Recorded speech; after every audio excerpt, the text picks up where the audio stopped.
Hey guys, Serendi here. Here is part 2 of What If Cranel was Tanjiro's reincarnation. Hit like and subscribe, and also don't forget to check the author in the description. Let's start.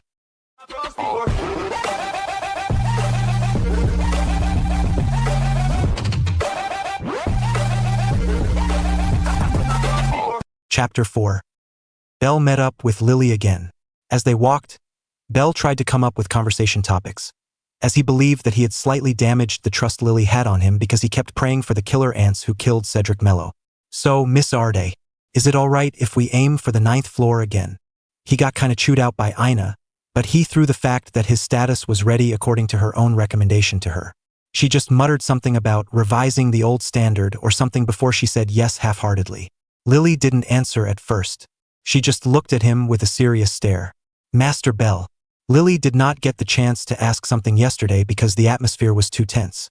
But, if we stumbled upon something like yesterday again, what would you do, Master Belle? Nothing different from yesterday, Miss Arde, Belle answered honestly, like he said to Hermes yesterday. If he found a dead body of an adventurer being abandoned there, he would bring them up and ask the guild to give a proper burial again. Why? Why what? Belle asked as they arrived at the entrance to the dungeon. Why would you spend so much time to give them a burial? Nobody else cared for them. Why should you? Belle sighed. Miss Arde, try putting yourself in their place. Would you like your body to rot there instead of properly buried here above the dungeon? That's why I did it. That's why I would do it again. It wouldn't matter anyway, Lily whispered to herself, but Belle clearly heard it. They set foot inside the dungeon. I'm sorry? Couldn't hear you. Nothing. Lily raised her voice a little. So it was not something that she liked to bring up. He knew Lily's situation was terrible, but she tried to hide it so much he got caught in her deception. He felt disappointed in himself. By the way, Miss Arde, please don't be surprised. Belle gave her a warning as he started to breathe.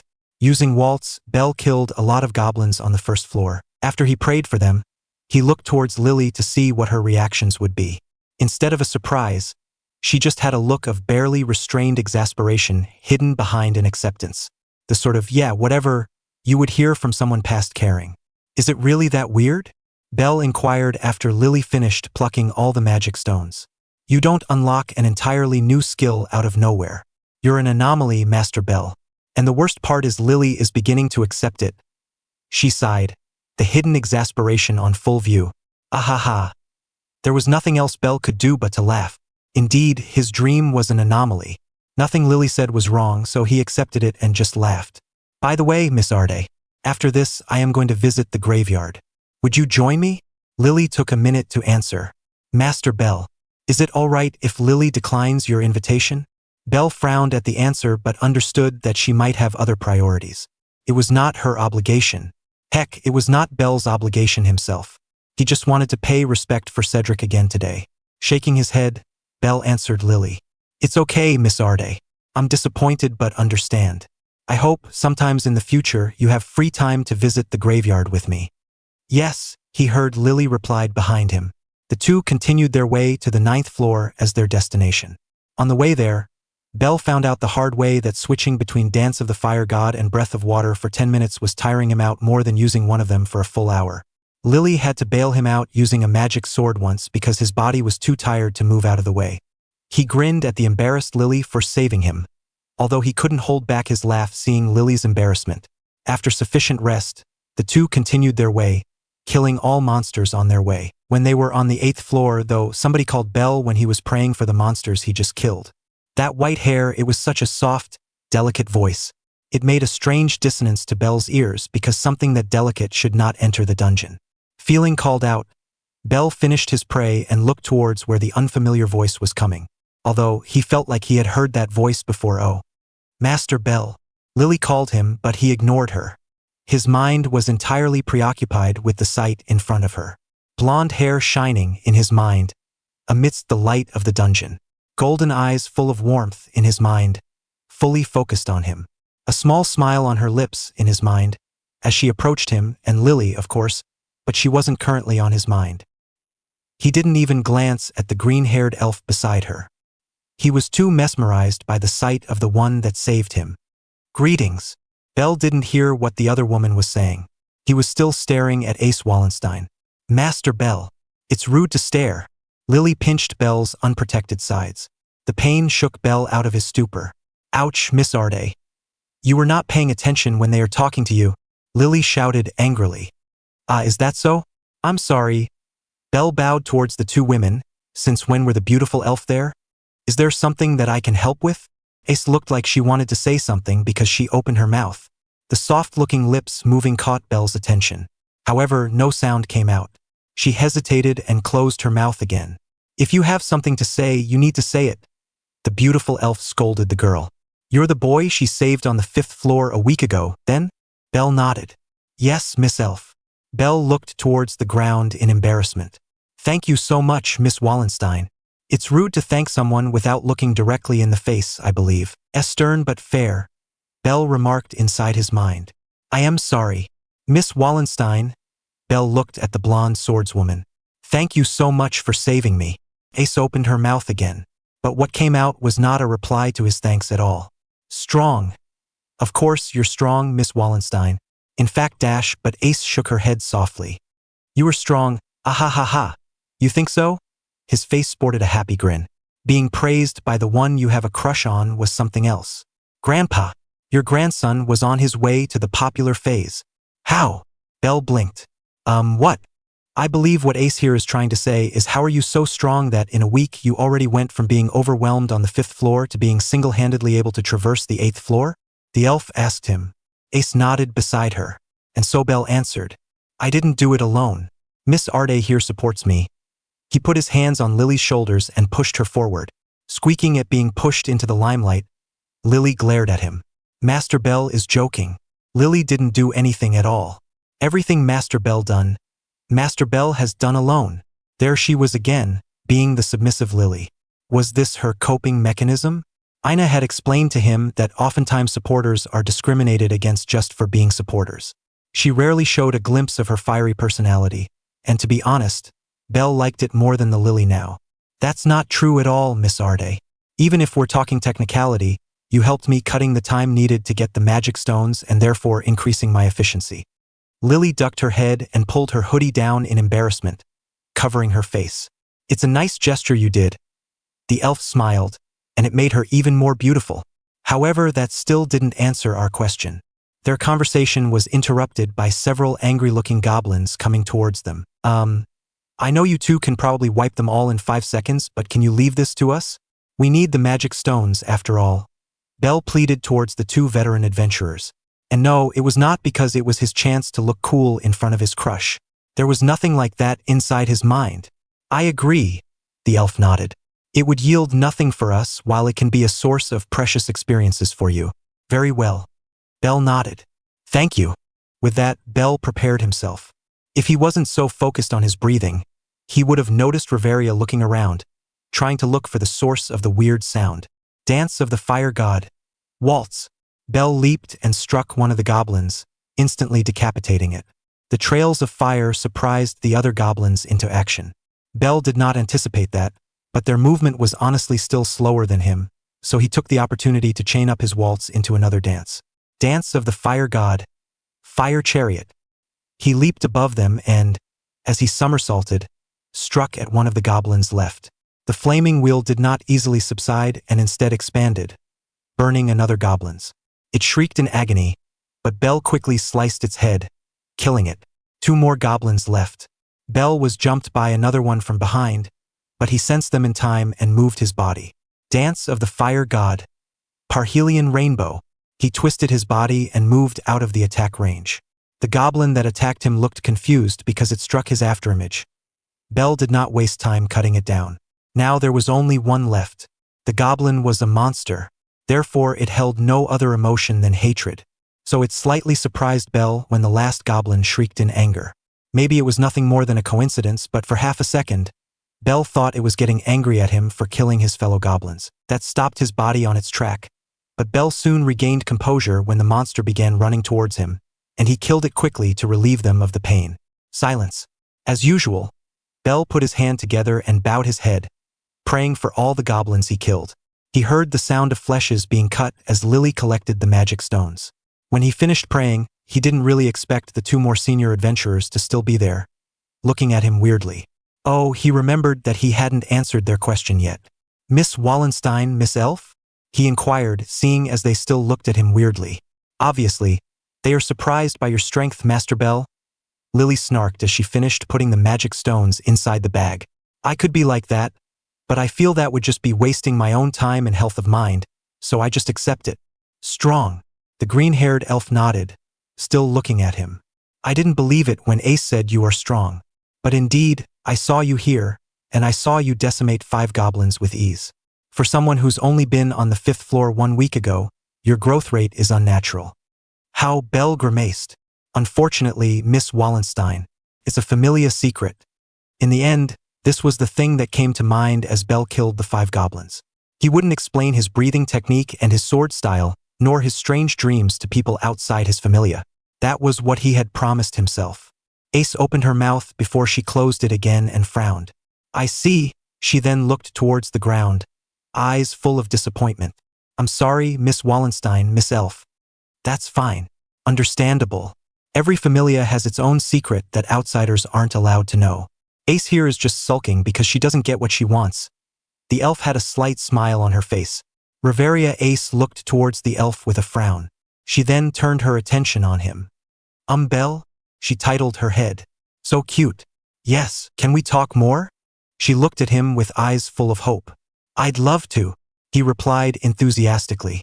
You can just ask the townspeople about me when you need me. It seemed like the two from Loki Familia did not quite understand what Bell had just said. However, the elf nodded. I see. Then please take care, Mr. Bell. Let's go, Ace. See you. Then the veteran adventurers left, continuing their way. Bell and Lily watched until they left their eyes. Master Bell, Lily trailed off. Yes, Miss Arde. Did you just score a potential date with the Sword Princess? I hope so, Miss Arde. I hope so, Bell replied with a dopey grin on his face. But I don't think she'd see it that way. So you're smitten by the Sword Princess, huh, Master Bell? But then again, who wouldn't? Lily followed Bell, who began picking up his steps in the opposite direction of where the 2 Loki Familia executives went. I know, right? Ugh. Lily hates to say it, but you need to concentrate, Master Bell. Our survival today hinges on your shoulder. Bell let out a breath and slapped himself on the cheek. You're right. Thanks, Miss Arde. Seeing you like this actually hammers to Lily the fact that Master Bell is still new. Lily deadpanned. After exchanging all the magic stones for Valis, Bell went to a flower shop before going to the graveyard. Welcome, Bell. How can I help you today? The one who greeted him was Estelle, the flower shop owner. Good evening, Mrs. Estelle. Is your husband well? I kind of want to visit a grave, but I don't know what flower should I bring. Bell scratched the back of his head and laughed sheepishly. He's fine. Although, why do you need flowers? It's about yesterday, huh? Fear not, Bell. I shall guide you. She put on glasses and brought a pen and paper. Is it someone you love? Bell shook his head. No, I actually don't know him at first. But I really appreciate his familia member telling me about him. I feel like I know a side of him. Then what do you feel about him, Bell? Why? Saying I feel nothing is wrong, but I don't particularly feel bad about him. I feel bad for the familia members he left. As for him, I hope that he would not have any regrets. Okay, I get it. Wait here for a while I arrange the appropriate flowers. Is it all right, Bell? Bell nodded. As he waited, he saw a head emerged from behind the door. Estelle mentioned that she had a daughter about 6 or 7 years old. Was it her? Bell smiled at the figure, only for her to away at his smile. He felt disappointed in himself. Usually, he was great at interacting with children, at least according to the townspeople he acquainted with whenever Bell greeted and conversed with their children. Not long after, Estelle came back with a wreath of flowers. Here you go, Bell. A wreath of peony. It symbolizes honor and compassion, your best trait. Bell just smiled, accepting her explanation. He then remembered about the 3 unmarked graves. Can you put together 3 more? Estelle blinked. 3 more? Sure. By the way, Mrs. your daughter looked at me and run away. Did I do something wrong? Estelle looked at him and then laughed. What? Is Belle feeling bad scaring my little Rose? Part of it, yeah. The other part is because I love kids. I'm an only child, Mrs. Estelle, Belle explained. She just smiled. Rosie dear, come here. She shouted towards the back of the house. The sound of footsteps announced that Rosie, Estelle's daughter, was coming to the shop area. She stopped peeked from behind the door again. Come here, dear. I'd like you to meet Belle here. He's a nice big brother. Estelle called out to her daughter. Suddenly being called nice made Belle felt embarrassed. Hello, Rosie, was it?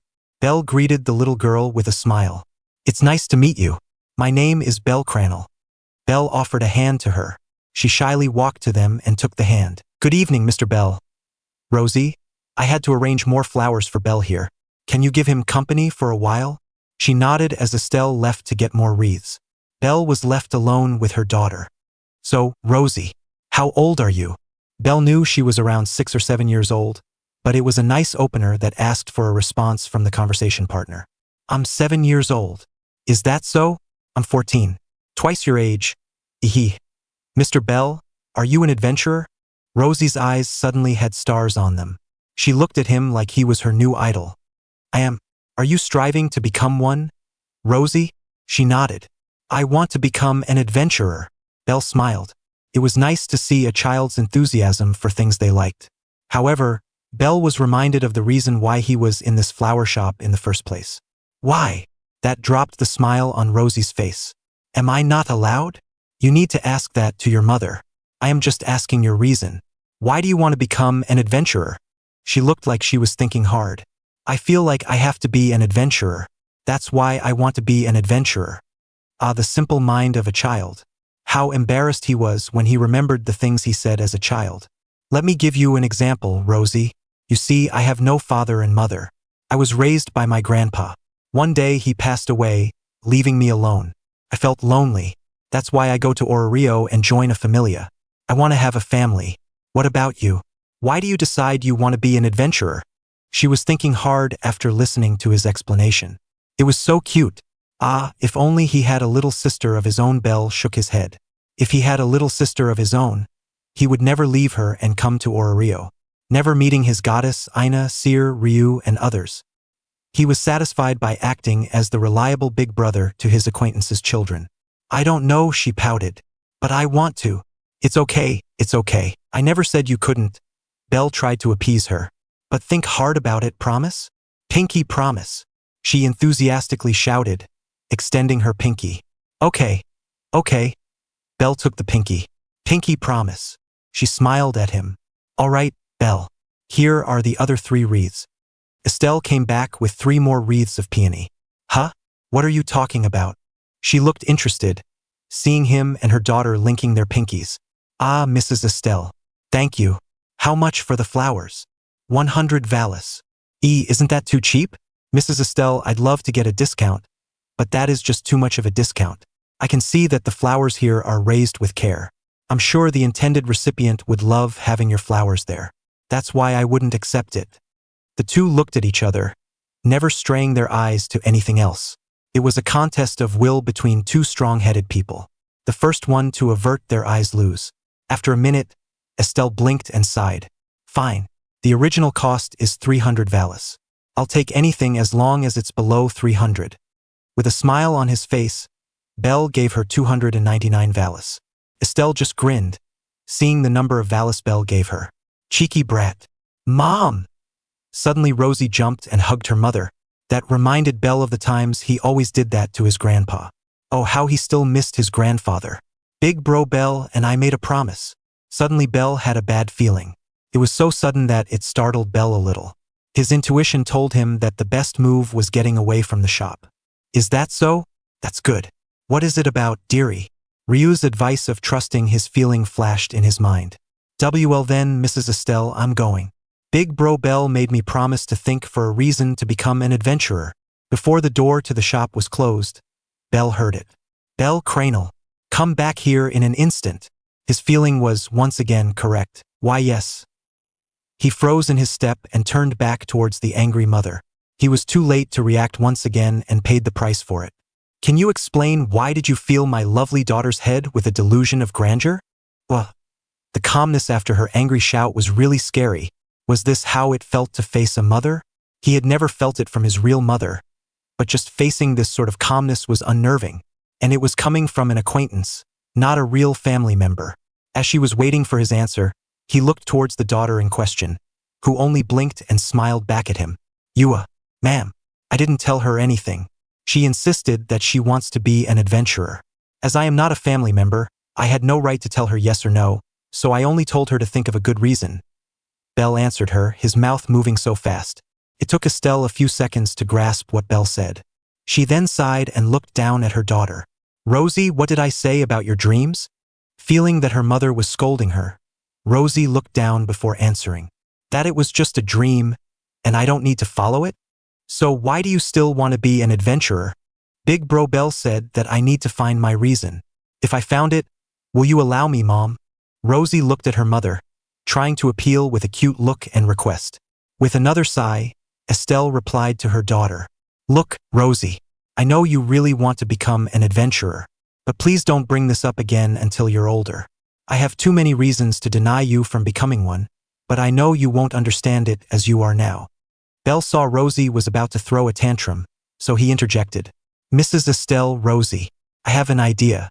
How about I borrow Rosie for a while? Bringing 4 wreaths of flowers is quite hard. Belle, Estelle looked at him and her daughter. I see. I entrust her with you, Belle. Rosie, dear, would you like to help Big Bro Belle?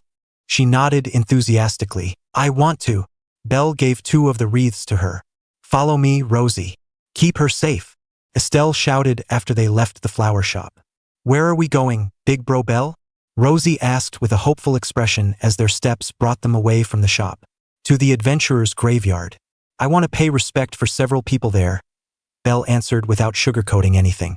He knew that Estelle would appreciate Rosie understanding the danger of being an adventurer, but she personally felt that her 7-year-old daughter would not understand it. Belle understood her decision. Back when he was 7, he was stubborn and wanted to know everything even though he did not understand it. But not trying to properly communicate it with a term that Rosie would understand, Belle felt like that was a wrong decision. So he would do it in her place. Graveyard? She asked with a bit of confusion. You don't know? It's a resting place for you after you die. Adventurers have a high mortality rate, that's the number of people dead. It's why I don't want you to become one without a good reason. Dead. Now there was a hint of anxiety behind her tone. Is being adventurer really hard? Hard or not, it's up to your own discipline. But being adventurer is tiring. And when you're tired, you make mistakes. It's those mistakes that may end up killing you, Belle explained softly. Listen, Rosie, the dungeon is a harsh place. Even I almost died. I hope it won't come to it, but I might die tomorrow or the day after or soon. Even then, I'm going to the dungeon. That's what it means to become an adventurer. Aren't you scared, Big Bro Belle? Her voice cracked, trying to hide her confusion. Yes, he answered honestly. This was, after all, a lesson for Rosie. There was no place for bravado. I thought an adventurer has to be brave, she pointed out. If you are scared, why are you still an adventurer, Big Bro? Because I still have my goddess, my familia. She gives me the courage to face my fears. The fact that his familia also became a source of fear was kept inside his mind. He was, after all, still looking for the answer to the question he posed towards Ryu yesterday. His familia gave him the courage to brave the dungeon, but it also became the source of fear as he feared leaving his familia. He didn't say anything about it because, as he stated before, this was a lesson for Rosie. You really love your familia, Big Bro? Of course, Belle replied. 20 minutes later, they arrived in front of Cedric's grave. Belle knelt down, putting one of the wreaths around the stone, and then he put his hand together. Big Bro, I'm praying for the deceased, Rosie. Can I pray too? You can. I'm sure he would love it. She nodded and followed Belle's gesture. After that, Belle stood up. Let's go, Rosie. Belle brought her to the unmarked graves he found yesterday. The bouquets of crimson rose that Hermes got them yesterday were still there. Whose graves are these? Rosie asked, her eyes wandering around, looking for a sign of identification. I don't know, Belle answered her. But yesterday, I found them full of weeds and moss, so I cleaned them. And I thought, why not giving the same flowers to them? When he finished paying his respect towards the 3 anonymous graves, Belle and Rosie left the graveyard. So, Rosie, I hope you understand why your mother wants you to be a little bit older first before you decide your future. He began on the way back. I sorta understand, but I still want to, Rosie answered, her hand gripping Belle's. I promise I'll think of a good reason, Big Bro Belle. Good. And what will you do after having a good reason? Become an adventurer? She asked, tilting her head. No, Belle sighed. You need to ask for permission from your parents first, Rosie. Tee-hee, she laughed playfully. Belle then realized she was intentionally speaking the wrong answer to aggravate him. With a smile, he rubbed Rosie's head gently. Belle walked her back home before he bid them a see you tomorrow towards the happy family. They reminded him of simple times. Back when his grandpa was still with him walking along the West Main, Belle greeted everyone he knew. Eventually, he arrived on the hostess of fertility. Entering the establishment, Belle's eyes looked around the busy restaurant to find Seer. Seer, he called out. Belle, would you like to sit? Belle shook his head. I'm sorry, but today I'm not going to eat here. I'm just asking whether the book owner has come or not. Seer's bright expression turned into a sad one in an instant. Belle, you mean it? On the other hand, the owner hasn't come back, Seer sighed. Speaking of, aren't you curious about the content of the book? Shaking his head fervently, Belle answered Seer, no way. That's a breach of privacy to the book owner. I wouldn't dare. Who knows, it was his personal journal or diary, and it contains a state secret or whatever. I wouldn't want to be caught snooping around. Your imagination knows no bound. Huh? I guess you're right. Oh well, that's what makes you so interesting. Looking forward to seeing you tomorrow morning, Belle. Seer left him and continued attending to the guests. Since there was nothing else, Belle left the restaurant and continued his way. He passed over the abandoned church because he had something else to do.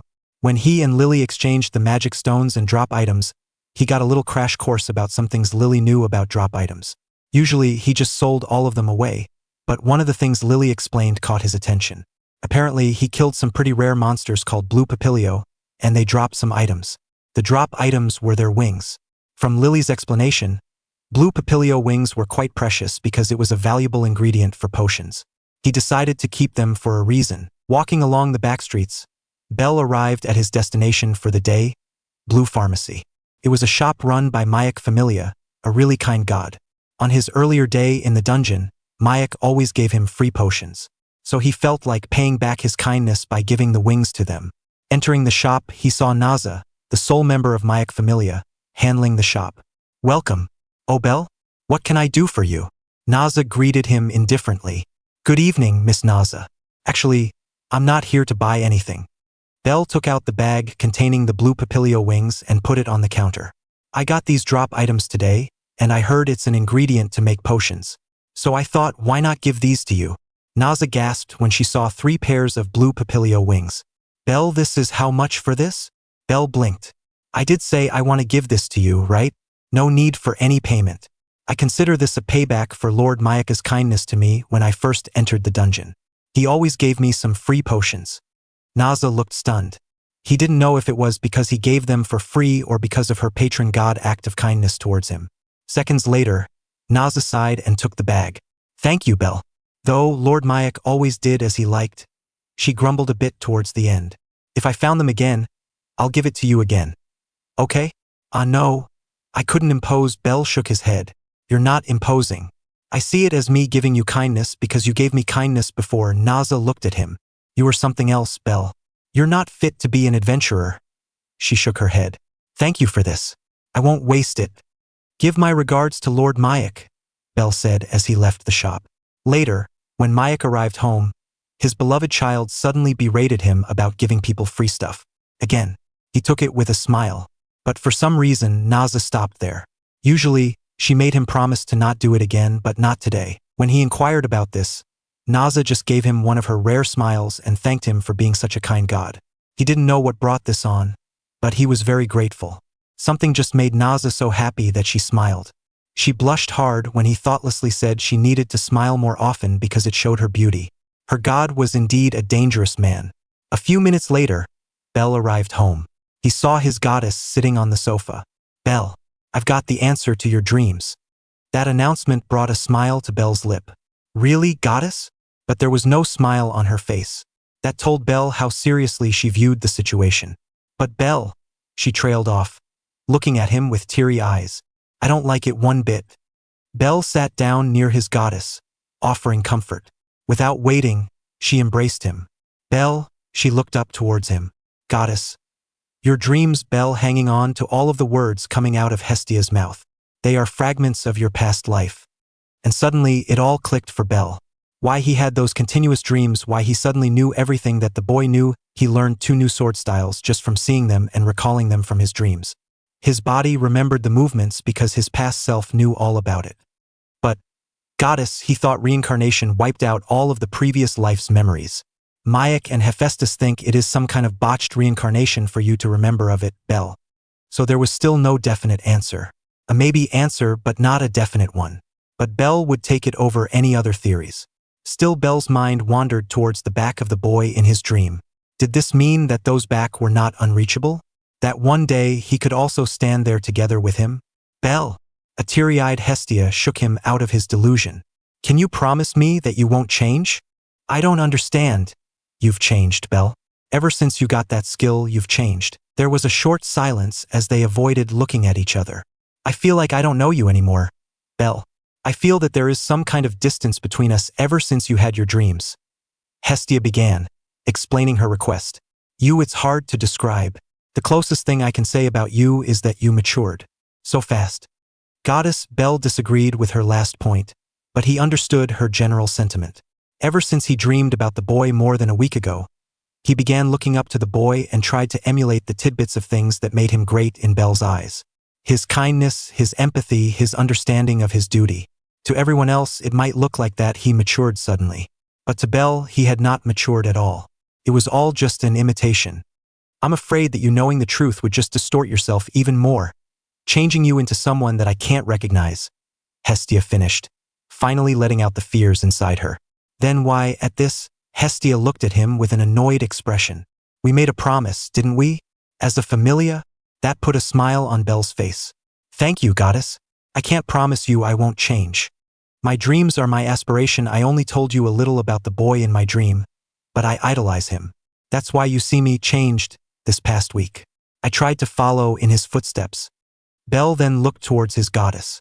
You say I matured, but I believe I'm still the same old Bel Cranel, just I tried to do what the boy did. And if you think I'm matured because of that, then I believe I'm following in a mature person's footsteps. Maybe tomorrow I can grow without following him. Maybe my growth will come in several months. Maybe even a year. But now, I'm still the Bel you picked up 3 weeks ago. Hestia let out a breath. Then what separates you from your past life? Where do you draw the line between Bel Cranel and that boy? Because my definition of who Bel Cranel is has long since changed. You're not the innocent 14 years old with a dash of loneliness anymore. Hestia's question was fundamentally simple. Who was Bel Cranel? Therefore, Bel only had one answer. Bel Cranel was a lonely boy who wants to have a family. In hindsight, by joining your familia, goddess, my deepest wish had been fulfilled. I think that's why at the start I couldn't get stronger. It was only after the Minotaur incident that I remember the swordsmanship of the boy. That's when you get the skill. Hestia cut in. Bel nodded at her interruption. That's right. I began to think that there is something more to my dream. Then it kept showing me more and more, and I couldn't help but get drawn by the boy. You have to see it with your own eyes, goddess. The boy is something else. Well, you only told me some of it, Bel. I think my earlier idea had some merits. You should write it down if you can recall it to such extent, Hestia replied while pouting. Bel ignored her last remark to continue his thought. That's why, goddess, I am still the same Bel Cranel you met 3 weeks ago. I just had a clear role model now. Bel finished with a warm smile. He saw his goddess sobbed a little, wiping some tears off her face. Bel, please remember one thing. Being good enough to stand beside him and being him is a different thing. I understand you see a hero in him, and you want to be like him. But please don't lose yourself in the process. I would never, goddess. Bel Cranel is someone who is saved by his goddess kindness. As long as you are with me, I would never lose myself. He could say it confidently because he believed it. Bel Cranel was saved by Hestia. That was an undeniable fact. Therefore, as long as Hestia was there, the one person she saved will always be Bel Cranel, never someone else. She might save other people, but the first one she saved was Bel Cranel, and nobody could rewrite the history between them. And as your goddess, I have the right to worry about you no matter how strong you are. Someone who always cared for him, worry about him, understood him, get angry for him. That was what goddess Hestia was to him. But, as your goddess, It's also my job to place my faith in you. So she opened her arms, inviting him for a hug. He accepted it with a smile. As your familia member, it's my job to make you worry, goddess, he replied as they embraced each other. Ugh. You never have the gall to be this cheeky before, Belle. And as your familia member, it's also my job to answer the faith you put in me. It was not a perfect reconciliation. Was it even a reconciliation since they were not fighting in the first place? But Belle felt like he grew closer to his goddess than before. He hoped his goddess felt the same about him. Inside her mind, Hestia was relieved. The fuel for Belle's Liaris freeze was indeed his dream and not Wallen whatever her name was.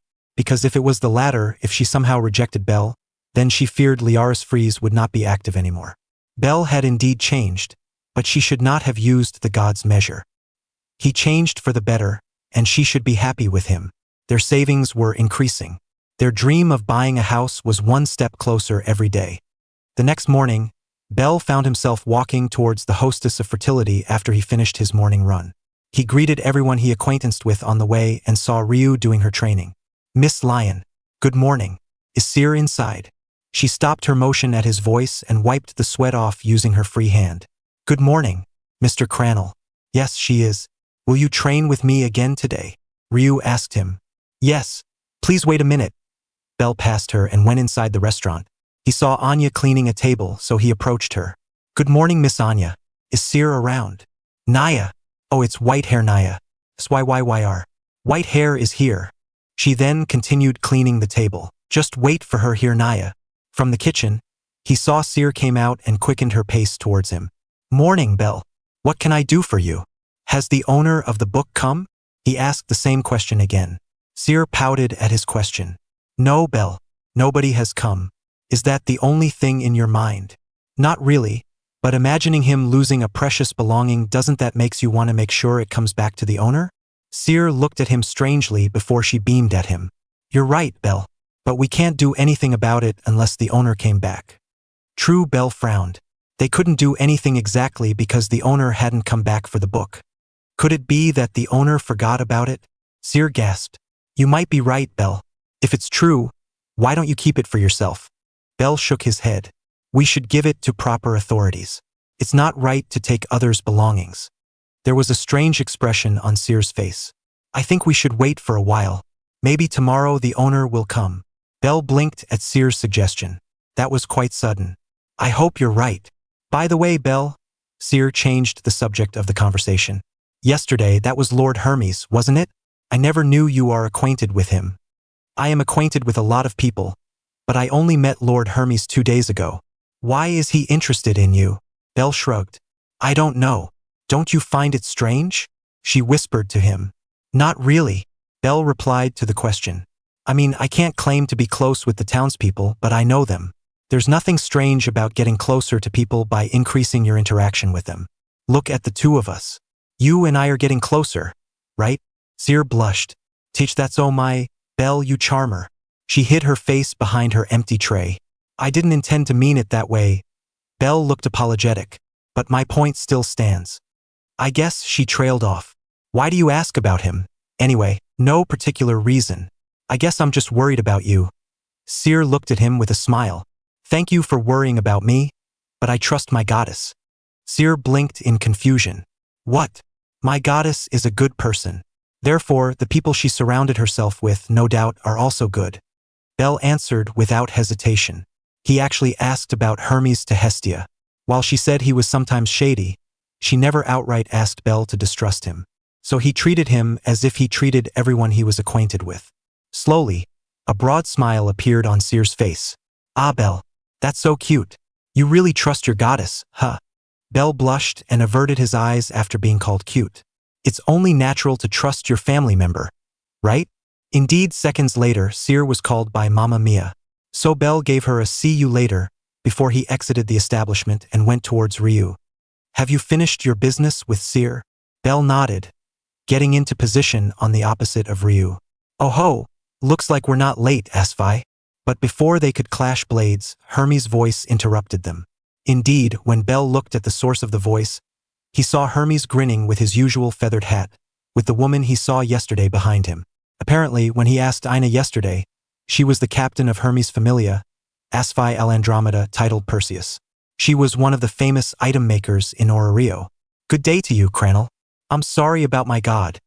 She greeted him with an even tone, but there was a hint of exasperation behind it. Good morning, Miss Andromeda. Belle gave her a quick smile. Good morning, Lord Hermes. Morning, Belle. Did you know that dear Asphi here is amazed at you? Lord Hermes. Asphi reprimanded her god, but it was too late. Belle was blushing in embarrassment. Thank you for the compliment, Miss Andromeda. But I'm still a novice. Belle scratched the back of his head while looking down. Grumbling in annoyance, Asphi gave him a quick smile before she went to greet Ryu. Belle looked at Hermes, who was looking at them with smiles. Lord Hermes, if I may ask, is Mississippi Andromeda close with Miss Lion? Hermes stopped looking at them to look at Belle. Sometimes I forget you are new in Rio, Belle. But then again, not everybody would know it. I can't say that they're close, but they're familiar with each other, yes. I see. After Ryu finished talking with Asphi, she motioned Belle to face her. Belle stood on the opposite of Ryu once more. This time, his hand was gripping the sheathed katana on his waist, ready to strike. Here I go, Mr. Cranel. Ryu initiated the attack first. When he was using Breath of Water, he usually had to defend by parrying the strike or dodging. But as he found out yesterday, Dance of the Fire God created literal trails of fire. This, he realized, could be an advantage in defense, unlike the waters created by the Breath of Water. Dance of Fire God. Belle took a deep breath and unsheathed his sword. Scorching crimson mirror. Belle made quick slashes, projecting trails of fire around him. Ryu stopped her advance and took a few steps back. Interesting. You didn't try this before yesterday. Were you keeping it for today? No, I just realized the implication of producing fires around me, Belle replied as the fire subsided. He wasted no time jumping at Ryu and slashed at her. As he expected, Ryu was still wary of the fire. She tried to dodge to the side. But this time, he wasn't doing any dance form. Successfully deceiving his opponent, Belle did another scorching crimson mirror when Ryu took him overextending as an opening to attack. This time, Ryu did not hesitate to go through the fire. Belle had to parry the attack. Not everyone would be afraid of your fire, Mr. Cranel, especially the monsters. Remember that. I will. Belle nodded at Ryu's advice. Belle's feet moved again. Dance of the Fire God. Waltz. Belle twisted his body to avoid a strike from Ryu and, in turn, used the momentum for a downward slash. Ryu dodged by grabbing his upper arm as a measure and then twisted her body to position herself behind him. This was bad, Belle thought. He chained Waltz to another dance to avoid the potential spar-ending strike at the neck. Dance of the Fire God. Parhelion Rainbow. Ryu slashed at his neck, stopping as her sword was 1 inch before his neck, but the slashed Belle faded. Dance of the Fire God. Blue Heaven. High in the air, Belle made a circular slash that caught Ryu unaware. By the time she knew to look upwards, fires had filled her vision. Belle touched the ground. His face looked around in concern. Miss Lion. I'm okay.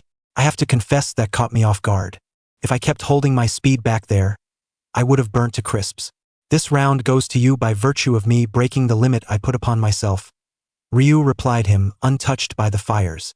Still, Mr. Cranel, I have to say you are one scary adventurer. Belle nodded to Ryu's explanation initially, but he tilted his head in confusion when Ryu said the later parts. He thought he was amicable with everyone he met. How so? No adventurers grow as fast as you, Belle. You might have the advantage of training yourself before getting Falna. Still, nobody grows as fast as you, Ryu said matter-of-factly. His advisor was also in the same opinion as Ryu. Aina was always angry when he said he would descend 1 floor lower every single day. The thing was, from the status sheet his goddess gave him, he was ready to go to the 9th floor according to Aina's own advice. That was why Aina couldn't stop him no matter how much she tried to advise him to do otherwise. Belle knew how he grew strong so fast. It was, after all, because of his dream. His soul was the reincarnation of the boy in his dream. When Ryu told him that he was an anomaly like this, he accepted it. Still, he couldn't take it as a compliment because it was through no effort that he could possess this knowledge. That is actually a part of why I am amazed at you, Cranel. This time Asphi joined on the conversation. What Lion said is correct, and I believe Lord Hermes is also the same. Indeed, Hermes replied. But to be honest, Belle, I'm interested in you since the first time I laid my eyes on you. Ryu gasped. Asfi gasped. Belle grimaced. Lord Hermes.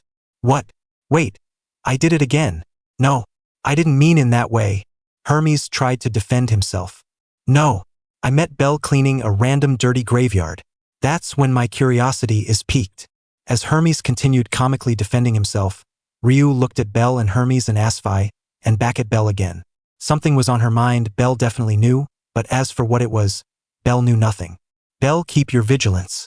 Lord Hermes might try to get you to join his familia. Oh, he thought it was something else. Nah, I already declined. I would never leave my goddess. I see. Their attention was taken when Hermes and Asfi's loud noise stopped. Belle looked towards them, and he saw them looking at someone else near them. Oh, it was Ace Wallenstein in her white dress. Belle couldn't take his eyes off her figure. It was a simple white dress that hugged her body, but the gap of the serious heroic Ace Wallenstein in her armor and this casual Ace Wallenstein was too much that his mind couldn't handle it. Even outside her shining armor, Ace still radiated bright light.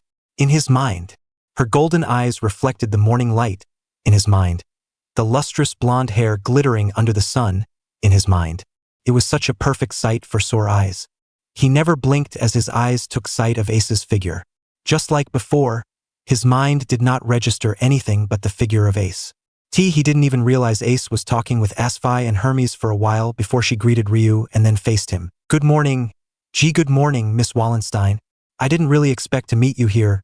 Belle scratched his cheek and avoided her gaze. You said townspeople, indeed. He said something along the lines yesterday. He just didn't expect to meet Ace again so soon. Yes, he. There was an awkward silence between them. You're sparring. Belle nodded. Miss Lion is kind enough to devote some of her time to train me. I won't ask you, but I will observe you. At first, he didn't know what she was talking about, but he then realized that Ace wanted to know how he became strong so fast. Yesterday's conversation sprang to his mind, and Belle smiled. If you can glean something that you might find useful from me, I would be proud of my swordsmanship style, Miss Sword Princess. Ace's eyes twitched when he used her title. She didn't respond to him this time and instead moved towards Hermes and Asfi. Mr. Cranel. Belle nodded and faced Ryu again. While Ryu said the last round went to him, it was from technicality. In actual combat, something like that would never happen. If he faced something that hid their power and suddenly, in the middle of their clash, they unleashed their hidden power, and he couldn't handle it, that would be his loss. That was actually the first time he technically won a round against Ryu. But while Ryu would count it, he wouldn't. That was why, this time, something burned inside his heart. A desire to win. Not from the technicality that Ryu just decided for herself, but a real win in the spar. He wanted to win. He wanted to win even when Ryu broke her self-imposed rule. Belle took a deep breath. That was dangerous. While he wanted to win, such flame inside his heart would burn wildly if he lost control. This was, after all, just a friendly spar to train him. That would not do.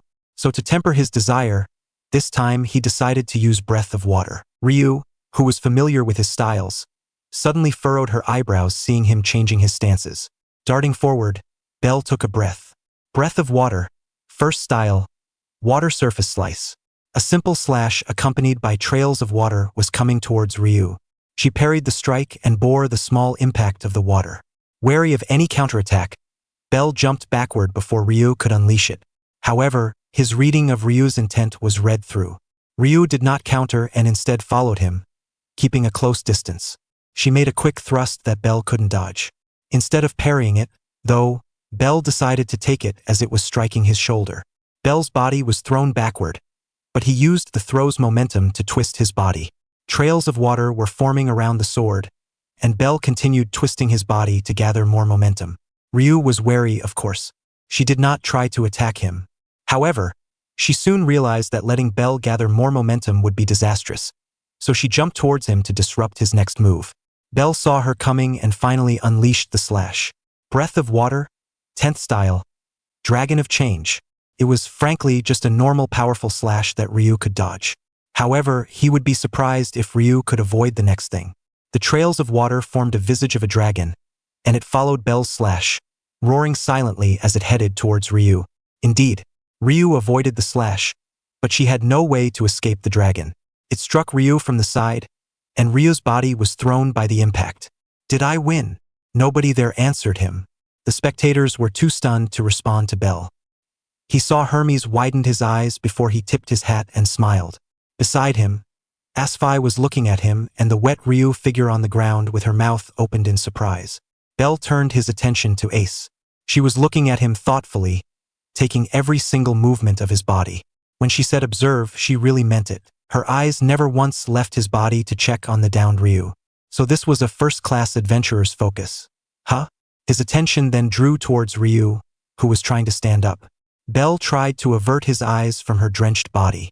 While he knew she wouldn't mind, it was still rude to stare. Miss Lion, are you okay? I'm okay, Mr. Cranel. She then went on a stance again. This round goes to you. Congratulations. Now this means I can increase the power I used a little. The smile that formed on Bell's face as he drank on his first win was wiped instantly when he remembered that Ryu only used a fraction of her power so far in their match. There was only one thing in his mind. Oh no dash. He couldn't finish his words because Ryu's sword suddenly filled his vision. He hastily breathed and used Scorching Crimson Mirror to deflect the attack. But then Ryu struck him from the side faster than ever before, hitting him on the arm, grabbing it and twisted his arm to his back. Her sword rested around Bell's neck. That, Mr. Cranel, is equivalent to a level 2, Ryu said close to his ear. Bell was floored. The gap between level 1 and 2 was just too big. Well then, I think this is enough for today. Once again, congratulations, Mr. Cranel. It's a shame Seer couldn't be here. Oh yeah, before yesterday, Seer always loved watching his morning spar. What happened? Does something happen with Seer? Ryu shook her head. I don't know. However, please don't forget to come back here later for your boxed lunch, Mr. Cranel. Bell nodded as he sheathed his sword. I will. Thank you for today, Miss Lion. Bowing towards the elf, Bell then approached Ace, who was looking at him with her smile, only in his mind. Her lips did not form a smile at all. As I thought, was what she muttered when Bell arrived. You're strong. His shoulder was suddenly grabbed by someone. Yo, Bell, that was amazing. I never expected for you to have that kind of move on your arsenal. It was Hermes who was smiling at him. Ahaha, it isn't that amazing, Lord Hermes. While Bell would take pride in his win, he wouldn't say his performance was astounding. He just caught Ryu off guard with a move she had never seen before. The next time, she wouldn't easily be caught in the strike like just now, especially when she was upping her limitation from now on. No, you were amazing, Bell. That honest compliment from Ace caught him off guard. Eehee. Bell scratched his cheek in embarrassment. Is that so? Is it a magic sword, Bell? I see Hephaestus' signature there. Hermes tried to probe. Seeing as it wouldn't harm him to answer, Bell replied honestly. It's just a regular sword. A high-quality sword, yes, but just a regular sword. Hermes had a faraway look on his face. Then magic. This time it was Ace who tried to pry the information. She really wanted to know how he became strong. Bell shook his head. It is not magic either. It's my skill. Another silence filled the air.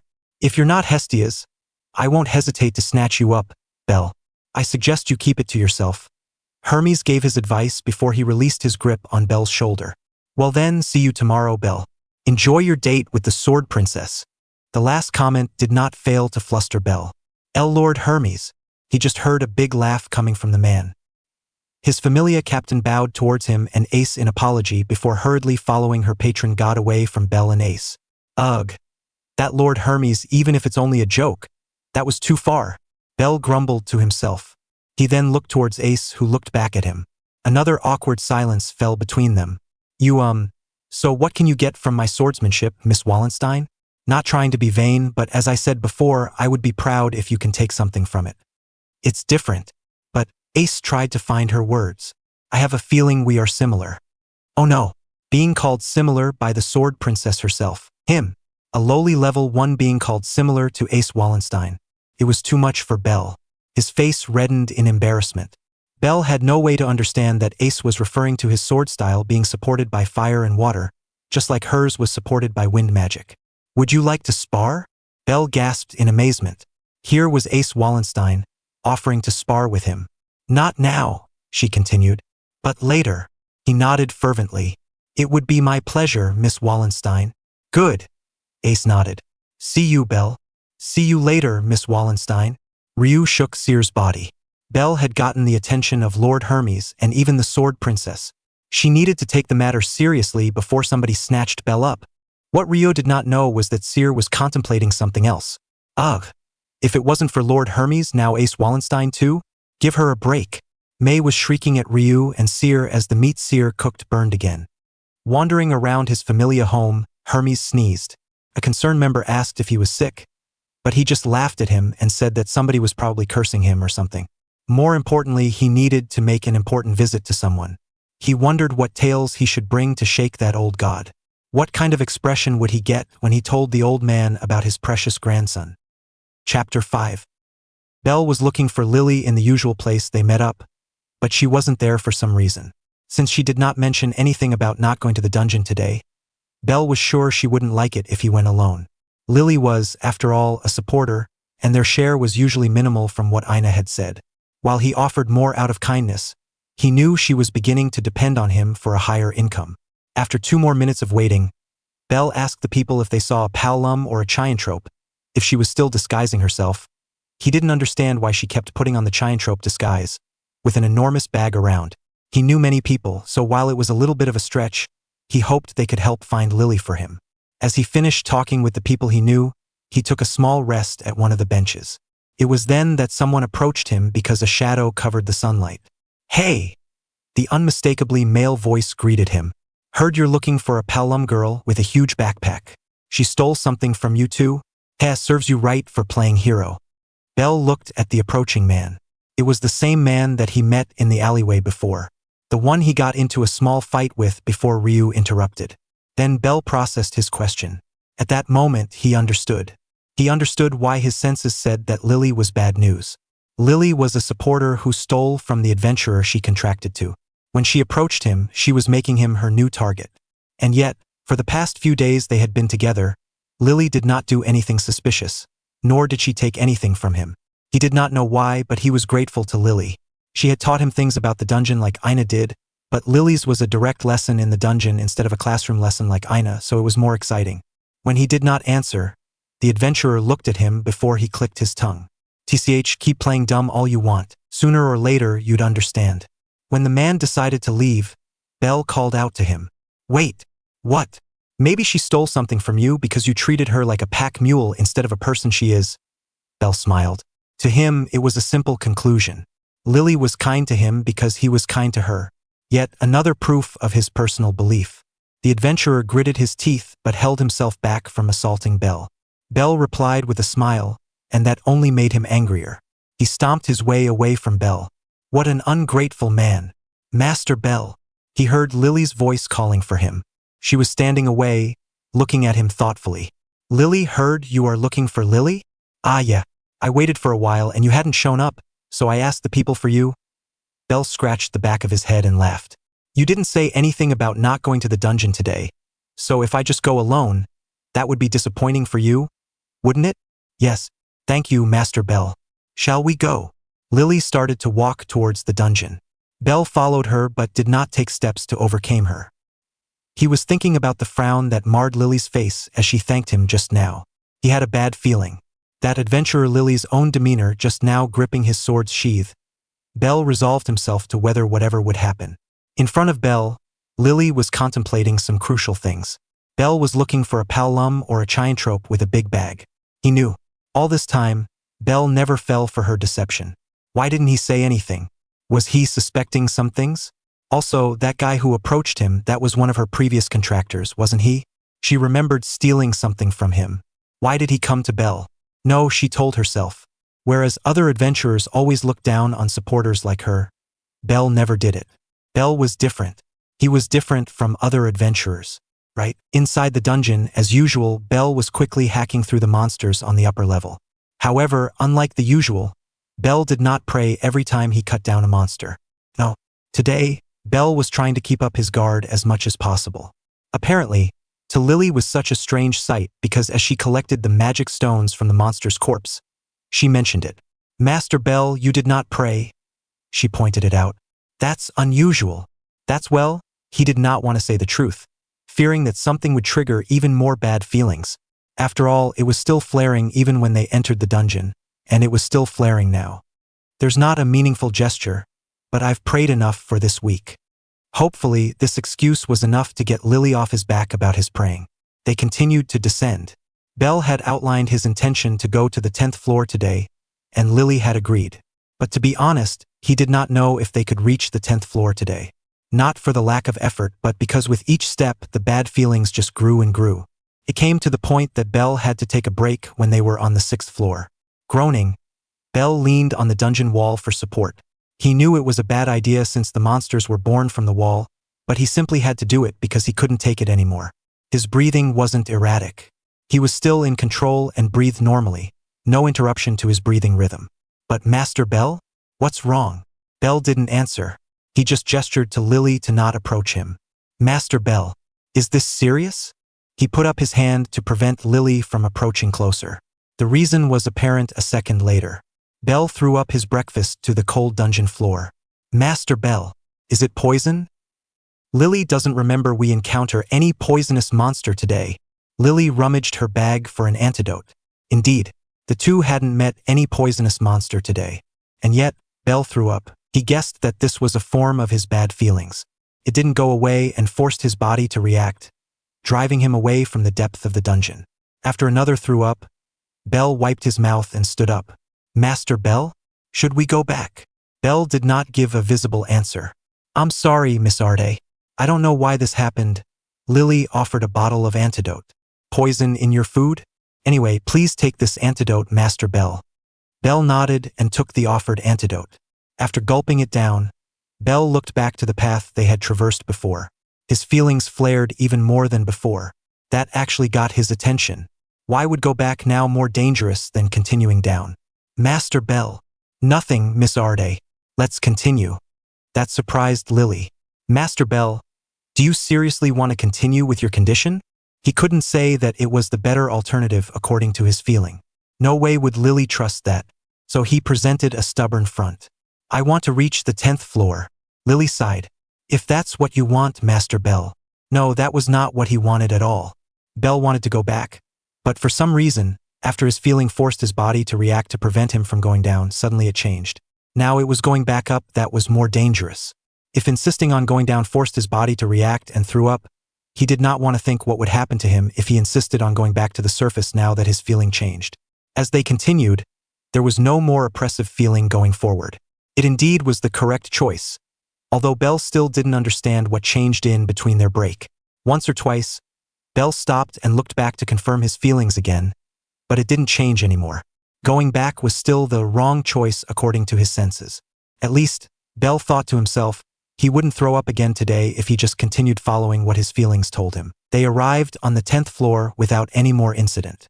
But of course, the pair of adventurer and supporter had to carve their way through hordes of monsters born from the dungeon. Bell had to use breath of water to skillfully decapitate all the monsters on their way.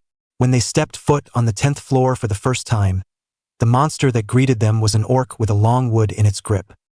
Bell widened his eyes in surprise. He had heard about this. The dungeon made a natural-looking weapon for the monsters to equip. It was another form of the dungeon arming its monsters to kill humans.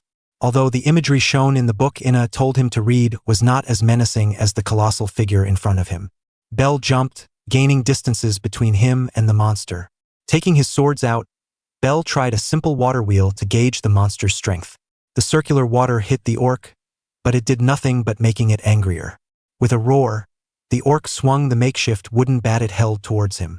Bell dodged it with ease as the monster telegraphed its attack and went for a full counter. Using the wooden bat as a foothold, Bell leaped forward and did a water surface slice to its neck. However, to his surprise, the slicing motion was stopped because of how thick its neck was. His sword stuck on its neck. Roaring, the orc shook its body in an attempt to get him off, but he persisted and did not loosen his grip. Losing his sword in this kind of situation would be terrible for their chance of survival. Being shaken in the air, everything was a blur to Bell, including the incoming punch from the orc. It struck him on his side, but luckily it made his sword came unstuck. However, his breathing was interrupted. This was bad. Bell tried to normalize his breath again, but the monster's attack forced him to dodge. He decided to gain more distance to steady his breathing. After he confirmed that his breathing was back to normal, Bell ran towards the orc again. This time, he was using a more offensive sword style, the Dance of the Fire God. Exhaling some breaths, Bell jumped as the wooden bat struck the place he was before. Chance. He stepped on the makeshift wooden bat and ran along the orc's arm, using its shoulder as a jumping board. The dungeon changed sizes for each from since the 8th floor. The low ceilings in the upper floors were turned into high ceilings in the range of 10 meters, so Bell's jump did not reach the top at all. In no time, gravity took hold and dragged his body down. Exhaling, Bell entered a stance, ready to slash his sword. Dance of the Fire God. Blue Heaven. The circular slash cut the orc's neck cleanly, with the trails of fire burning the body to char. I'm done, Miss Arde. All right. Lily approached the blackened corpse of the orc and began using her knife to harvest the magic stone. In the meantime, Bell looked around for any monsters coming. In the end, they harvested quite a lot of magic stones, certainly a lot more than usual, before they decided to head home. Although, Bell agreed with a heavy heart, as his senses were still flaring with bad feelings whenever he took a step towards the upward stairs. But it wasn't like he would spend the day in the dungeon. There were no tellings if tomorrow his bad feelings would go away or not, and he didn't say anything to his goddess either. Spending the day here would just unnecessarily worry her. When they arrived on the 7th floor, his bad feelings were gone. That was weird. Did that mean it was safe now? Bell looked around and spotted a figure waiting for them. TCH. You again. It was the man who approached him this morning, the adventurer who clashed with him before. He was waiting for them here on the 7th floor. Reflexively, Bell's hand went to his waist. That seemed to get his attention. Hold on, Mr. White Knight. Despite wanting to pay you back for the bruise on my chin, I have no qualms with you right now. The man pointed to Lily beside him. The one I have problems with is that thief. Bell looked at the man and straightened his back, his hand leaving his waist. Is that so? He could feel Lily stared at him. He wondered what was on her mind. But then Bell did something that took everyone there by surprise. He ushered Lily to hide behind him. What business do you have with my friend here? His ears caught Lily's small gasp as his eyes saw the man clicking his tongue in annoyance. Don't butt in, Mr. White Knight. Or do you really want to finish our fight here? Footsteps could be heard as 3 more people surrounded them. This was bad. If it was just that man, Bell was confident. But with 3 others, he was not sure he could fight them and protect Lily at the same time. Of course, all of it can be avoided if you give us all of your belongings. With a slimy smile, the adventurer offered him a way out. Of course, Bell felt affronted. The man accused Lily of being a thief, but he was the thieving one, looking at the current situation. To the man, it didn't matter if something in Lily's bag originally belonged to him or not. He wanted them all. He knew how greedy adventurers were. Still, he was trying to give everyone he met the benefit of the doubt. From a simple civilian to a wealthy merchant to adventurers, Bell gave everyone the same initial treatment. Politeness. But this man honestly infuriated him. No, Bell replied.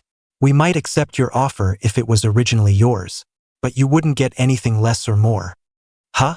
You're picking a fight. The man raised his voice, his hand went to his weapon. Alerted, Bell also put his hand on his katana. No, but if you're seeking justice, you only need to get your things. Getting anything else makes you no better than her. So why should I indulge you at all, Mr. Thief in the making? All right, a fight it is. To Bell, it was apparent. The adventurer was greedy. When Bell laid his greediness in front of him, he turned a blind eye to it. There never was a chance to resolve things peacefully when his opponent did not want peace. Arde, one of the other adventurers, suddenly spoke to Lily. Come on, give us your money. We know you've got a lot of them. Grimacing for being called into the open, Lily hid behind Bell, not saying anything. Come on, Arde. We're from the same familia.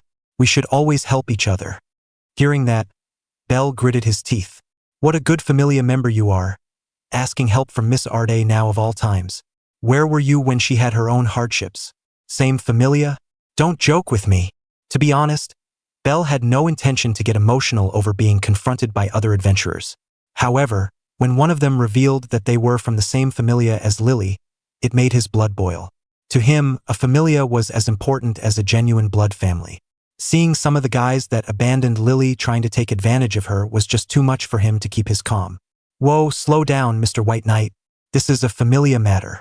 Also, Master Ged, please sheath your sword. Another one of the 3 new adventurers opened his mouth. We can resolve this peacefully, can't we? Were it any other circumstances, Bell would agree. A conflict between adventurers was meaningless. Their true enemy was the dungeon. However, he couldn't let that slide. He couldn't let how easy they were intimidating Lily with the shackle named Familia. Come on, Arde, the last one urged Lily. That just made Bell frown even further. Lily was grabbing the back of his chest plate, unsheathing his sword with such a sound that it drew attention from the 4 adventurers confronting them. Bell spoke. Miss Arde, are they your family? Huh. The one Bell asked did not understand what he meant.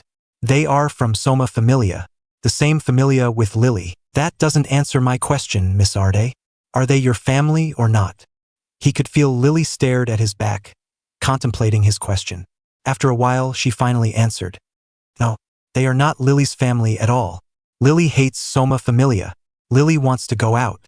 Why does Lily have to be born into this Familia? All of them are just addicts. Lily wants to go out. Lily hates Soma. Lily wants to go out. She gripped Belle's back, using it as a support to keep her from laying down. The adrenaline rush from her tantrum was gone. All that left was just the overflow of emotions crystallized in the form of tears going down her cheeks. The 4 adventurers just looked at him and readied themselves. Sobbing, Lily tugged on Belle's unprotected shirt. Master Bell, please, without lowering his guard. Bell put his hand on Lily's head. They are not your family, from what I gathered. Then it is all right if I rough them up a bit. Yes. Don't screw with me. The adventurer called Ged launched himself at Bell. However, unexpectedly, the other 3 did not follow. So he was not their party leader, Bell concluded. Taking a deep breath, Bell pulled Lily towards him and embraced her. Breathe of water, 6th style. Twisting whirlpool. Bell twisted his body with Lily in his arms and slashed, forming a whirlpool around him that stopped the man from advancing. Lily let out a small gasp or surprise after suddenly finding herself in Bell's embrace. Miss Arde, can you put down your bag? I promise nobody will be able to ransack it. Bell looked down at the girl on his chest. Her face reddened in embarrassment before she nodded shyly and put down her bag. Bell exhaled before raising his sword with one hand. His other arm was holding Lily close to his chest to protect her. You're going to fight like that? Well, whatever. Bigger chance for me to finish you off. Ged then leaped towards him. He probably realized that the whirlpool was just water, so the element of surprise was gone. However, Bell still had another surprise on his belt. Dance of the Fire God.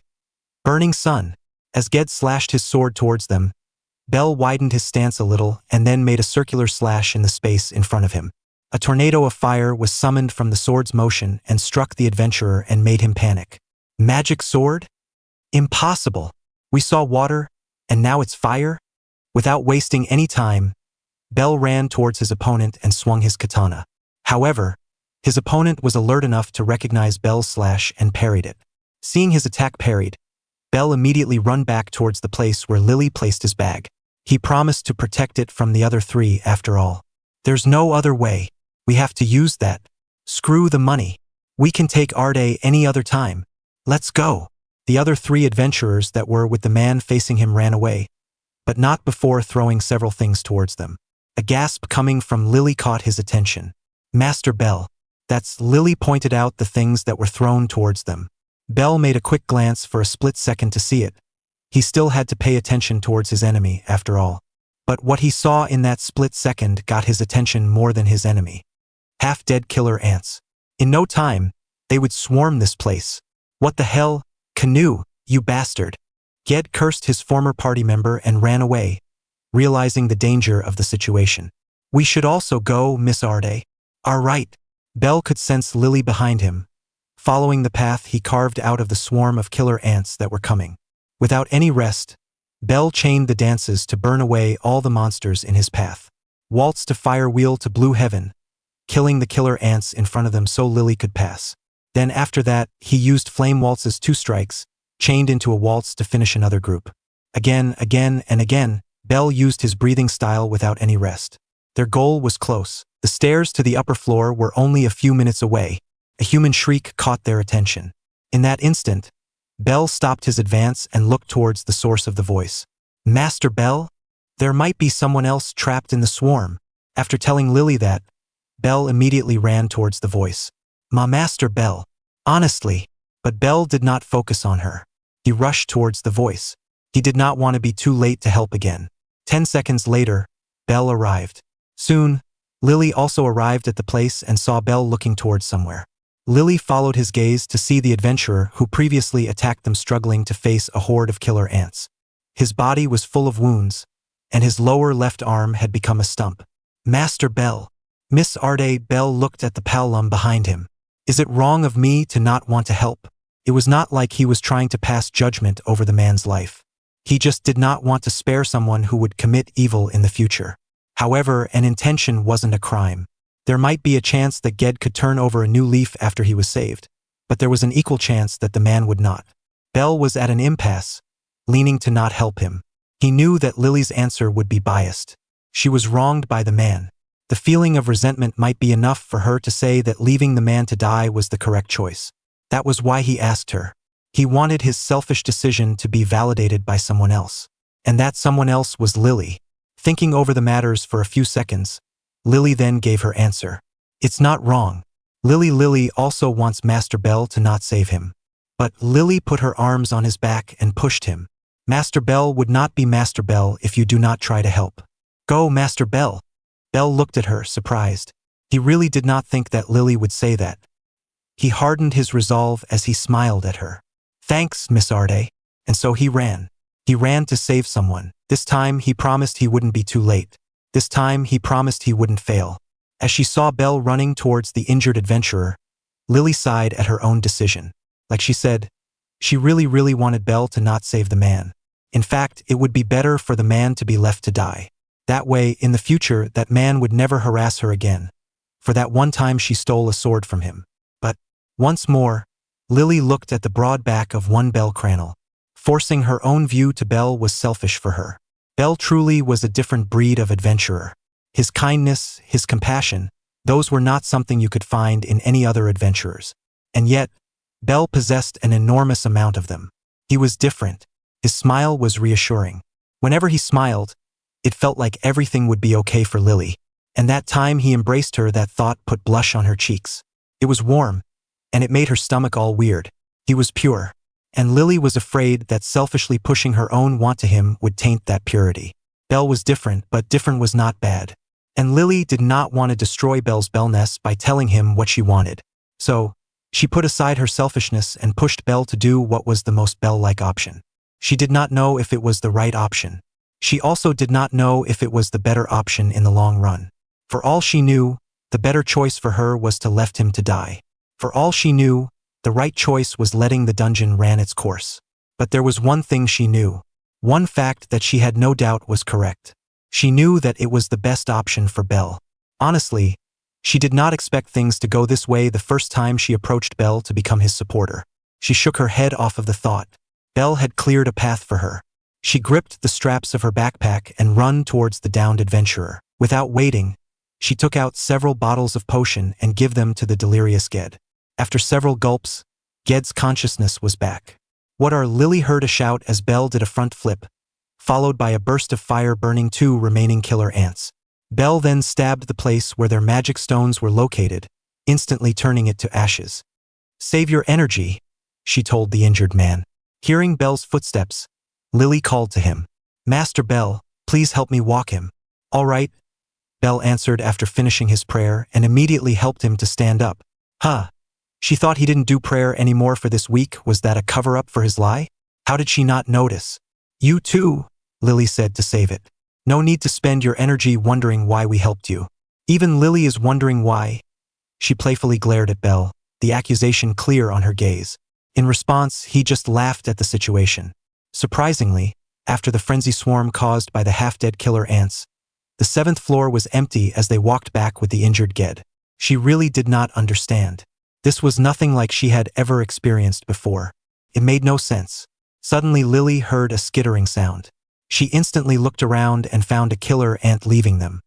Master Belle, there is a killer ant there. As long as it doesn't attack us, we leave it, yeah? It's more important to go back above. As they walked, Lily kept glancing at the last turn where she saw the killer ant leaving them. One more happening that did not conform to the normal behavior of the dungeon. That seemed to be the typical case when you were with Belle. They left the dungeon with only 1 or 2 skirmishes on each floor. After leaving Ged to the Dien sect Familia and then exchanging the magic stones for Valis, Bell invited Lily to spend the night at their place. His argument was that Lily was targeted by her own Familia member, so it would be safer if Lily was with him and his goddess. This time Lily accepted the invitation with a smile on her face. The moon shone brightly in the vast darkness of the night. A lone owl took a rest after flying for a long time on top of an abandoned church. Hooting for a while, the owl then entered the church and took rest beside the stairs. Closing its eyes, it tried to discover something through its hearing. So, the owl heard a voice came from downstairs. It opened its eyes and took a peek. There, it saw a woman standing, looking down at two other people sitting down on the ground. Explain. Satisfied, the owl flew away silently. All the while, the two people on the ground winced, hearing the other woman's tone. One of the people, which was actually Belle, started to explain. Miss Arde, here is my supporter. I've been hiring her since a few days ago. At first I had a bad feeling around her, but I want to help, so I hired her anyway. My income actually increases because of the presence of a supporter, so I keep hiring her. We need the money after all. Anyway, fast forward to today. I've never had any more bad feelings since a few days ago, but suddenly it acted up today. Apparently, we were ambushed by Miss Arde's previous contractor, who wants to take revenge after she stole something. Is that right, Miss Arde? Belle prompted the other people there, Lily, to answer with a squeaky yes. So they ambushed us on the 7th floor and attacked us. They were not that strong, so I managed to defend ourselves. After that, some of them set loose a half-dead killer ants, prompting more of them to come, so Miss Arde and I ran away, killing all the monsters on the way. Before we took the stairs up, however, I heard someone shouting. So I ran towards the shout and saw the same adventurer who attacked us injured by the killer ants. And Miss Arde here pushed me to help him. The rest was quick. We helped him get out of the dungeon, and then we exchanged the magic stones for money, and here we are. During Belle's explanation, Lily grew more scared of the frowning goddess in front of her, clearly holding back her anger. Was Belle really that thick? How could he not see how annoyed Hestia was with him? I had to hold myself back from retorting every sentence you uttered. Belle, I'll go to you later. Now, Miss Supporter here, explain your side. Remember that we gods and goddess can spot a lie. Lily gulped in terror. After years of living in a lie, she crafted out of necessity. Here she was faced with beings that could see through any lie uttered by her. She glanced at Belle, who encouraged her to do her best with a bright smile. Ugh, after seeing that, she couldn't do anything but do it. Honestly, it was unfair for a boy to have a smile that pure. Lily is from Soma Familia. Lily hates it there. Everyone is just an addict that wants to taste more of the Soma. They would do anything. But she guessed she was the same, although with a different goal. Lie, cheat, steal, everything was done in order to get one more drop of Soma wine. Lily wants out, but Lord Soma doesn't meet with his Familia members. Everything is controlled by the captain. Anyone who wants out has to give him an enormous amount of money. Lily did what Lily had to do. Now that she thought about it again, how many adventurers died after she stole their equipment? Inadvertently leaving an adventurer to die in the dungeon, what would Belle think of her? In the past, she justified it by chanting that all adventurers were the same. But now that she got proof that they weren't all the same, that a kind adventurer existed, all those chants became a mindless background voice. When Master Bell saved Lily in an alleyway, Lily saw that the weapon looks expensive, so Lily offered her service as a supporter for Master Bell. Lily had no idea that Master Bell already had an inclination about Lily's true intention. So Lily tried to butter up to Master Bell, but he keeps shattering Lily's expectation of him. Some of her true feelings leaked out, but instead of making Hestia angry, apparently, it made her fired up. I know, right? Bell could be a little more considerate of us. But knew he had to shatter our expectations. She glared at Belle, who only laughed at the accusation. Anyway, continue, Miss Supporter. In the end, Lily is too tired to even continue Lily's plan. The money we got is better than Lily's regular contract for a month, so Lily thought, why not just keep doing it with Master Bell? Eventually, Lily will get enough money to get out. What Lily did not expect was for someone to ambush us. The rest is as Master Bell said. I understand. While I would like to discuss something in private with you later, Miss Supporter, I don't fault you at all. The fault lies in Belle. That sent Belle's back straight. Why yes. Do you know what your mistake is? Belle made a motion of thinking the answer for a few seconds. I don't know, but there is probably one? Hestia's eye twitched. Was it? By any chance, another of your grandpa's tips in handling women? Yes, Hestia sighed. Whatever. Anyway, Belle. I don't care about you helping Lily even when you have bad feelings. That shows that you're still my precious Belle. I also don't care about you helping your enemy. That also shows you are still you. No, your mistake, and what makes me upset is that you don't tell me all of it. I thought we promised to not keep any secrets anymore. Lily saw a look of realization on Belle's face. Goddess, I know I also held back a lot, but in the end, I told you, didn't I? Belle looked down. Goddess, I'm sorry. It's not that I'm keeping this a secret. It's just not as important in my mind. Somehow that statement pierced Lily's heart the most. Belle, you can't say that. Look at poor Miss Supporter here. Hestia pulled her into a hug. Honestly, that made her even more heartbroken. Those soft mounds, why would the goddess subject her to something that she could never attain? Just why? I'm sorry, Miss Arde. Not that you're not important, but the fact that I hire a supporter is the one I think not important to mention to goddess. You need more tact, Belle, Hestia remarked before releasing her from the hug. Miss Supporter, you said you want to left Soma Familia. That means you don't live in their place. Lily nodded. I've been in hoping for the past several years. Then you will always have a place within our humble abode. Hestia finished with a smile. I am goddess of the hearth, after all. That said, I'm sorry that our place is like this. It's okay, this rundown place is already becoming more homely than any place Lily had spent the night before. Lily's eyes wandered to take sight of the decrepit building. Even the cheapest inn she had stayed the night was better than this place. But she couldn't deny that this place had a magical homely feeling. A feeling that she unconsciously longed for since forever. Maybe Hestia's claim as the goddess of the hearth was not idle talk. After that, they ate dinner in relative peace, with the occasional talk between Belle and Hestia and Lily following their conversation before Belle or Hestia tried to drag her into the conversation. Speaking of Miss Supporter, what would you do after getting out of Soma Familia? Lily put down the half-eaten Jagamarukan on her hand. To be honest, Goddess Hestia, Lily had no clue. All this time, Lily always thought of getting out of Soma Familia as the goal. Lily never thought about what comes after. Miss Arde. But now Lily thinks Lily had another goal after Lily gets out of them. She finished with a smile. After swallowing down the food, Belle asked Lily. If you wouldn't mind sharing, Lily smiled. Lily wants to join the Hestia Familia. This was not something she said without thinking. She had done so many bad things under the justification of doing it out of necessity, sacrificing adventurers just because of her narrow way of thinking. She felt like she did not deserve Hestia Familia's kindness. So she had to atone for her past sins by turning over a new leaf and become as kind as Belle, offering her hand towards someone else. The one being offered a helping, striving to offer her hand in the future. It was poetic in a sense. She elaborated her reasons to the two of them, but apparently, without explaining anything, they would have accepted her when the time came anyway. Somehow that answer touched her heart. After that, they stopped any activity for the night. Sharing bed with a goddess sounded weird that she couldn't sleep properly, but Hestia actually sleepwalked in the night until she hugged Belle, who apparently slept on the couch. So for the rest of the night, Lily got the entire bed for herself. She still didn't understand how or why Hestia sleepwalked, but it was not her problem. The following day, Belle dragged the sleepy Lily to his morning exercise. Lily complained all the way, but he forced her to follow him, running the circumference around Ororio for 2 laps. On their run, Belle greeted everybody he knew as usual. He also introduced Lily as his new friend to everybody. When the 2 laps ended, Belle saw Lily panting while he himself was accustomed enough to only panted for a few seconds. When you're ready to continue, you can tell me, Miss Arde, Belle spoke to Lily.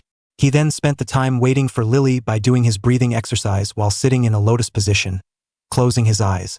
Inhale 1-2, exhale 1-2, inhale 1-2, exhale. He continued following this pattern until his shoulder was poked by Lily. Opening his eyes, Belle saw Lily looking at him.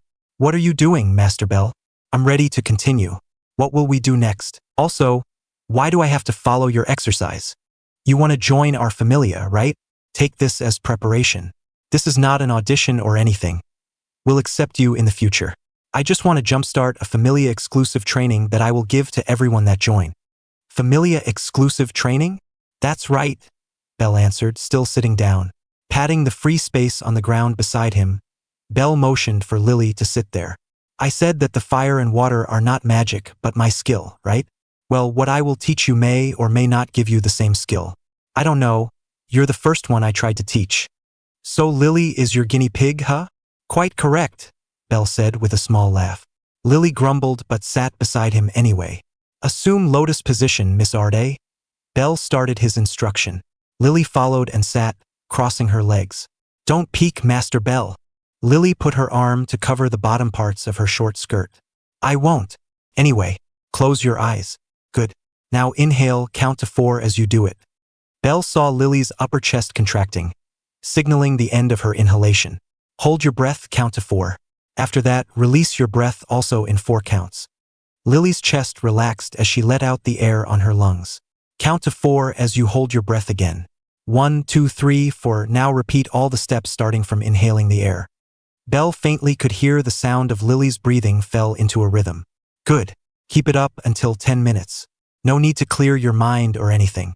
This is not a meditation, but a breathing exercise to train your breathing. After 10 minutes, Belle called Lily out to stop. How was it? It's weird, Lily replied. Lily's body feels all warm. That's what it does, yes. We'll gradually move to a clearer pattern in the future with longer duration too. He thought that Lily needed a little incentive to continue his training, so he stood up and took out his katana. In the future, if you master the breathing technique, you might be able to do this. Belle took a breath and slashed his sword. Trails of water formed along the sword's arc. He finished the demonstration by putting the katana back on its sheath. Wait, Master Belle. The weird sound Lily heard is actually your breathing? Belle replied with a smile. Yes. Lily looked dumbfounded by his admission.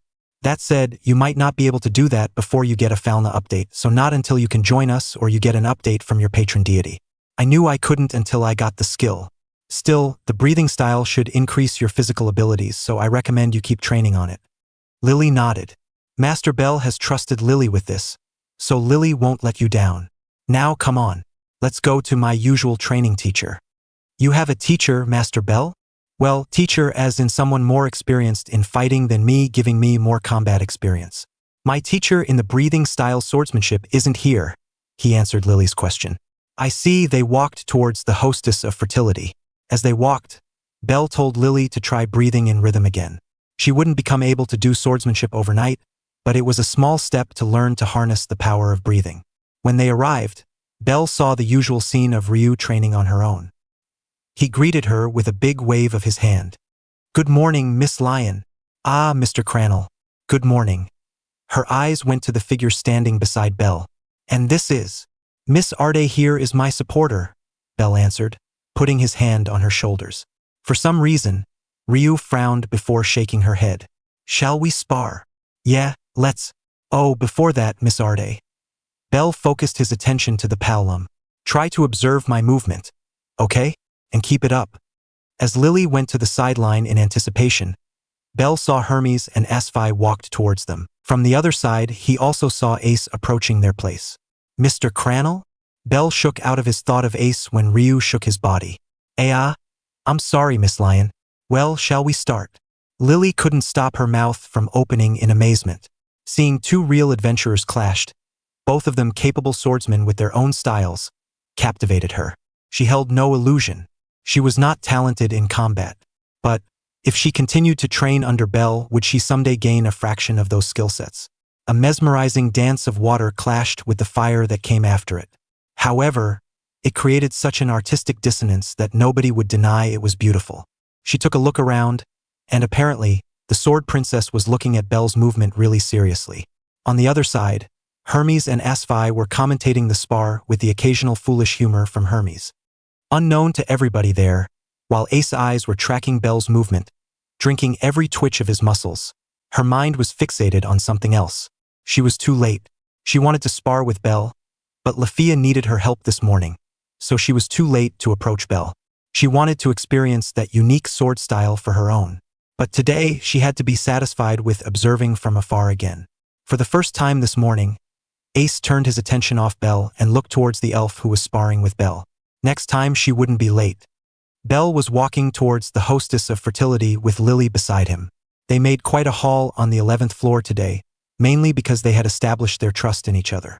Although he had to endure another scolding from Aina after they finished exchanging their magic stones. On their entire venture, Belle asked Lily to keep her breathing controlled even under pressure. She had a hard time doing it, but that was okay. There was still plenty of time for Lily to learn. Entering the restaurant, Belle and Lily were immediately greeted by one of the waitresses. "Welcome. Oh, it's Whitehair Naya. And you brought a girl? Playing with Seer's heart? That's awful, Mr. Whitehair. Ouch." Anya's cheek was playfully stretched by Chloe. "Just call for Seer, you idiot. Don't provoke her. She's been in a bad mood since a few days ago."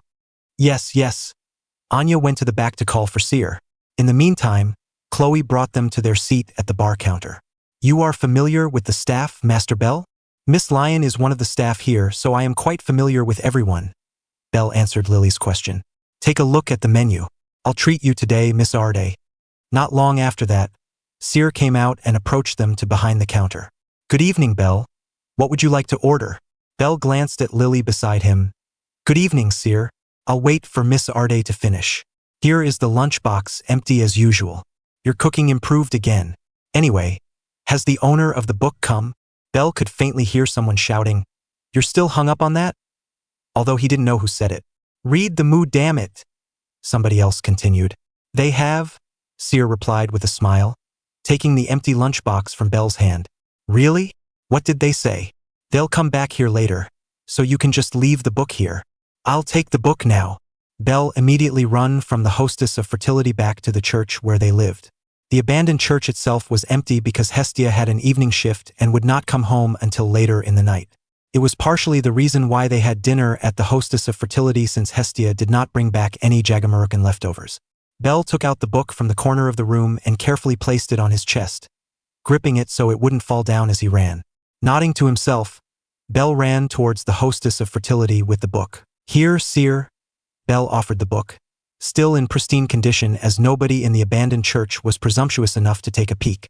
"Give my regards to the owner. None of us read it because we respect his privacy."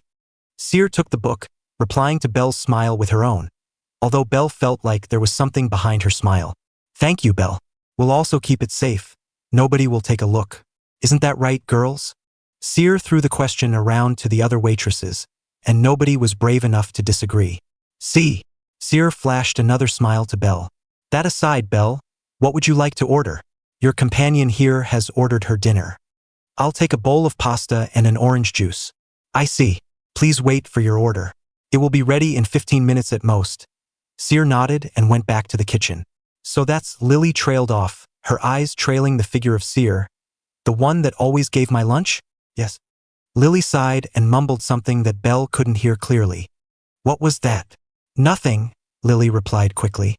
15 minutes later, the meal came, and they ate dinner without any interruptions. After that, Belle bid farewell to the waitresses and went back home together with Lily.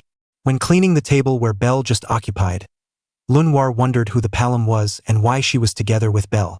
It sparked another gossip between the waitresses. Somebody said they had a friend who had another friend who saw that both came out of some decrepit church. Another said that they heard someone mention the two arguing like an old married couple.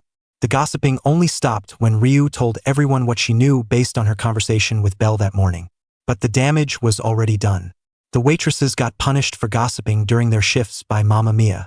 Belle dreamed of a Far Eastern-styled huge estate.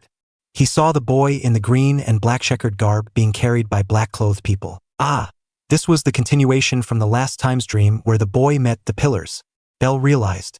They entered the estate, but nobody answered the black-clothed people's call, so they wandered inside. There, Belle and the boy saw someone looking at the floating butterflies. One of the black-clothed people mentioned that she was a direct disciple being taken care of by one of the pillars, specifically the insect pillar. And then Belle and the boy saw the girl's face. The boy realized that the girl was the same one from the final selection back then. The black-clothed people asked her if they were permitted to enter, but the girl only smiled. The girl in the white cape responded to the black-clothed people's inquiry with a smile, but the smile did not reach her eyes at all. It was as if the smile was just there, not reflecting any of her emotions. Belle couldn't help but frown. It nagged at him, seeing her smiling insincerely like that. It felt like there was something he needed to realize, but he failed to get it. The arrival of another resident, a younger girl than her, ended the boy's first direct interaction with the girl. Although Belle could recall the events after the boy awoken the dance of the fire god for the first time, and he felt like he faintly saw the girl. Although it was hard to see, the white cape was stuck in his mind. Technically, that was their first direct interaction, right? Did the boy not realize it? After that, the boy in the green and black checkered garb was reunited with the blonde boy with the lightning pattern garb and the pig-headed demon slayer, both recovering in bed.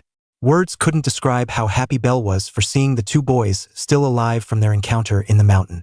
The next day, they were told to train as they recovered their strength. There were 3 steps. The first was being massaged, then a game to hone one's reflex, and finally a game of tag. As they progressed, nobody actually could beat the white-caped girl when she got involved in the training. That made the boys felt disappointed with themselves at first. It came to the point where the other two did not want to train anymore, leaving the boy in the green and black checkered garb to face the white-caped girl alone. And then an insight came from the children that helped them recover. The boy had to breathe the way he did the breathing styles all the time. It actually startled Belle that the normal practice of the master of the styles was to breathe like that all the time. He only did it for several hours, but it had strained his body to the max. Belle began to put all of his attention as the children explained the constant breathing technique and how to train it. The following days were spent by the boy training all he could to breathe all the time. Apparently, one can tell the level of their breath by blowing a gourd. The more powerful you were, the easier it was to break the gourd, even the biggest looking one. Belle and the boy had a similar reaction when the children said that the white-caped girl could blow the giant gourd. After 2 more weeks of training, the insect pillar approached the boy when he was doing a breathing exercise on the rooftop of the estate. They made small talk about his training and the reason why she brought the boy and the others to the estate. The next thing that came out of the boy's mouth caught Belle off guard. He was asking if the insect pillar was angry, even though she was smiling so much. For a split second, the boy was replaced by him, and the insect pillar by Ryu. Then the overlapping image faded, and the insect pillar answered the boy's question. Indeed, she was angry at the demons for killing her kind sister. She wanted the boy to inherit some part of her sister's dream to get along with demons, starting from the boy's demonized sister. 10 days later, the boy was finally able to get his breathing never stopped. He could even catch the white-caped girl when they played the game of tag and won against her in the game of reflex. All the training bore fruit, and Belle couldn't be happier for the boy. The other two were finally motivated by the insect pillar to do better in training. After 9 days, they could do it too, so the boy was happy for them. Then their swords were finished being forged and were delivered to them. Finally, the boy was declared healthy and could be discharged from the treatment. So he decided to thank everyone who helped him, starting with the younger girl who treated him. When he said his thanks, she replied that she was just a coward who was too afraid to fight. So, of course, the boy said that being a coward had nothing to do with his thanks, and he would take her emotion with him to battle. Belle was glad that the gentle part of the boy did not change even after more hardships. It was one of the things that he admired the most from the boy. When the boy left, Belle was still there to gaze at the complicated expression on the girl as she considered what the boy said. Next was the white-caped girl. When the boy approached her and said his thanks, she only smiled at him, and then she flipped a coin. Belle couldn't help but think that the girl's smile was very similar to the insect pillar. After all, they were a master and disciple, and as the disciple, she probably took it from the master. However, since it was something she picked up, it ended up being so jarring. Then after the coin flip landed on her hand, she took a look at it and then responded that no thanks were needed. Curious, the boy asked after the coin, and she explained that it was a way for her to decide what to do. The boy was determined and asked why she couldn't decide things on her own, and Belle agreed with him. There was nothing wrong with what she did, of course, but why do something like that for a pointless choice of whether she would talk to the boy or not? Belle did not understand. The boy borrowed the coin from the girl and made a declaration. If it turned out head, the white-caped girl should live by her own heart's desire. The coin landed and showed its head, so the boy cheerily gave back the coin to her, saying that she did not need it anymore. The girl asked why it came out head. The boy explained that even if it landed on tail, he would flip it until it came out head. He indirectly said to her that he wanted her to drop the coin flip and decide everything for her own. Instead of forcing it to her, he played it from her perspective, and Belle applauded him for his honest trickery. Could that even be called a trick? Anyway, that was brilliant from the boy. Belle saw the girl put the coin above her heart before the boy completely left that part of the estate. As the sight of the white-caped girl faded, Belle finally realized the thing that nagged at him the most as he experienced this dream was the white-caped girl. With her quiet demeanor and even her way of deciding things with the flip of a coin, she reminded Belle of someone he knew. Someone he admired the most in Ororio. She reminded Belle of Ace Wallenstein, his first and current crush. Of course, it was not a direct one-to-one comparison. But as he said before, from her generally quiet demeanor and her, probably, skill with the sword, she was way stronger than the boy before he trained himself day and night. She reminded him of Ace. And then Belle woke up. As his usual morning routine, he pried Hestia off him. How she could sleepwalk from the bed to the sofa he did not know, and freshened himself up. While he would usually step out and did his morning routine since yesterday, there was something different about his morning. Waking Lily up and training together with her. So he woke Lily up, and she groaned, still sleepy. But Belle dragged her into training anyway. Complaining all the way, Lily grumbled as they ran the circumference of Orario. After Lily got sufficient rest, Belle told Lily to start doing the breathing exercise like yesterday. But this time, instead of just 10 minutes, we'll try extending it to 15 minutes. When Lily slowly but surely fell into a rhythm, Belle himself also did the full focus breathing, if he remembered it was called in the dream. He wanted to try doing the constant breathing. Would it tax his body more? Would the physical boost he got from it worth the tax it did to his body? He wanted to see. Because if he could do the constant breathing, that would honestly be the best outcome for him because of a simple thing. No break from the full focus breathing meant that the strain would never bother him unless an attack startled him and stopped his breathing. Although Belle shuddered. He imagined going constant breathing for an entire week, and then a stray attack caught him and stopped his breathing. He wondered how many days would it take for his body to work off the strain. No matter, Belle thought to himself. This was a trial run, anyway. So Belle closed his eyes and started the breathing exercise too. Different from Lily, his was done in 2 counts while Lily was 4 counts, and he was standing in a half stance while Lily was sitting in a lotus position. He instructed Lily to do 4 as a way to introduce her to rhythmic breathing. Meanwhile, he did it in 2 because it was shorter and would pump more blood to his bloodstream as the exchange of oxygens was done faster. In the future, he would increase the difficulty of the training for Lily to 2 counts, but that was still in the long, long future. There were more things he wanted Lily to do with the 4-count rhythm. Inhale 1-2, exhale 1-2, inhale 1-2, exhale. He continued the rhythm of the 2-count breath. After some time, he began to feel the strain on his thigh muscle. Doing it in a full stance is one thing, but doing it in a half stance was more tiring than he thought. But he persevered, although he resolved to rest his thigh after this was done.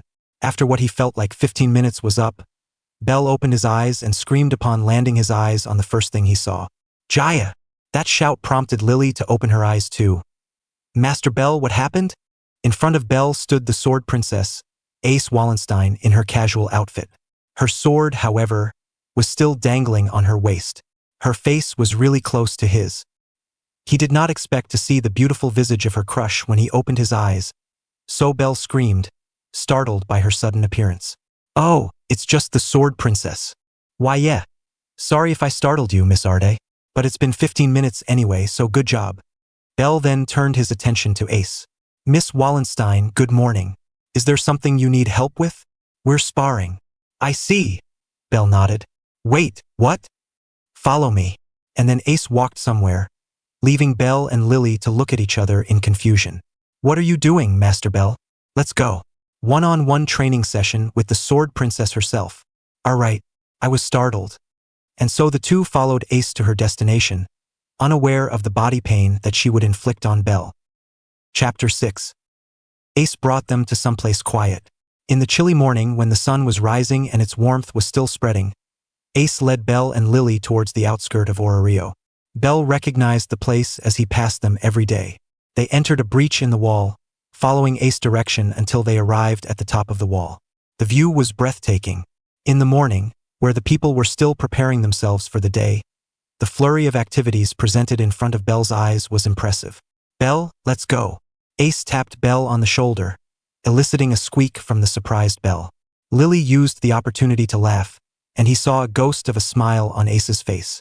Ugh, he was embarrassing himself. How shameful. Why was it that he couldn't stay normal in front of Ace when he easily could do it with Ryu? That reminded him. Miss Arde, can you please tell Miss Lion that I can't train with her today? I would feel bad if she's expecting me. Oh, but if Seer prepared a lunch for me, would you mind bringing it here? Also, try breathing. Belle shared a knowing look to Lily, who understood and gave him an exasperated smile. Fine. Lily makes no promise about succeeding, though. That's fine. What matters is putting on the effort. Lily approached Belle and whispered to him, Are you sure it's not because you want alone time with Miss Sword Princess? What? No. Bell shook his head rapidly with a flush in his face. Lily went off to inform Ryu with a snicker while Bell was left alone with Ace, stewing in his embarrassment. What's wrong? Ace tilted her head. Bell blushed from how cute it was. Unfair. She was cute without even doing anything. How could he even concentrate on their training if she was this cute? Nothing. Ace then unsheathed her sword.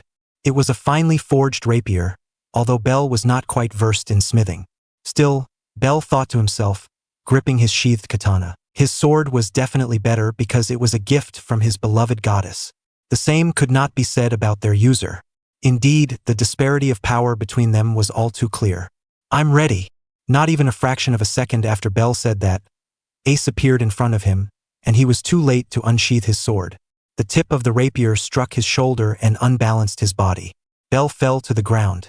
Even with a shoulder plate protection, that would definitely leave a bruise. Bell grimaced as he rubbed the spot Ace struck. I forgot to hold back.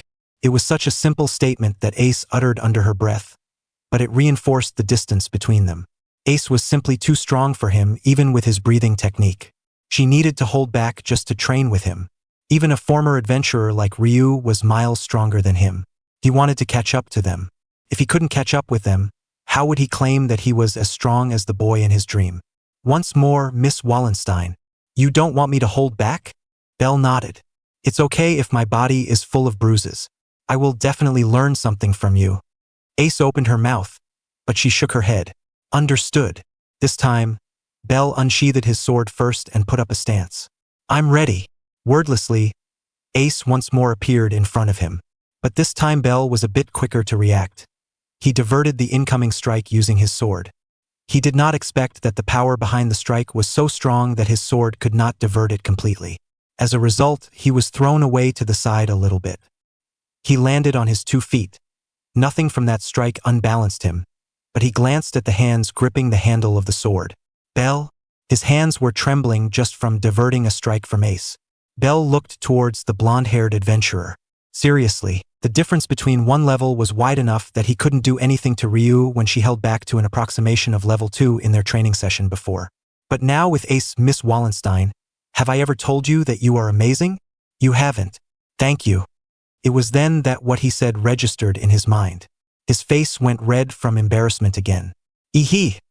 Bell tried to mask his embarrassment by laughing sheepishly, but that just made Ace look at him oddly, which was, to Bell's mind, very cute. Again, Ace raised her sword, to which Bell nodded.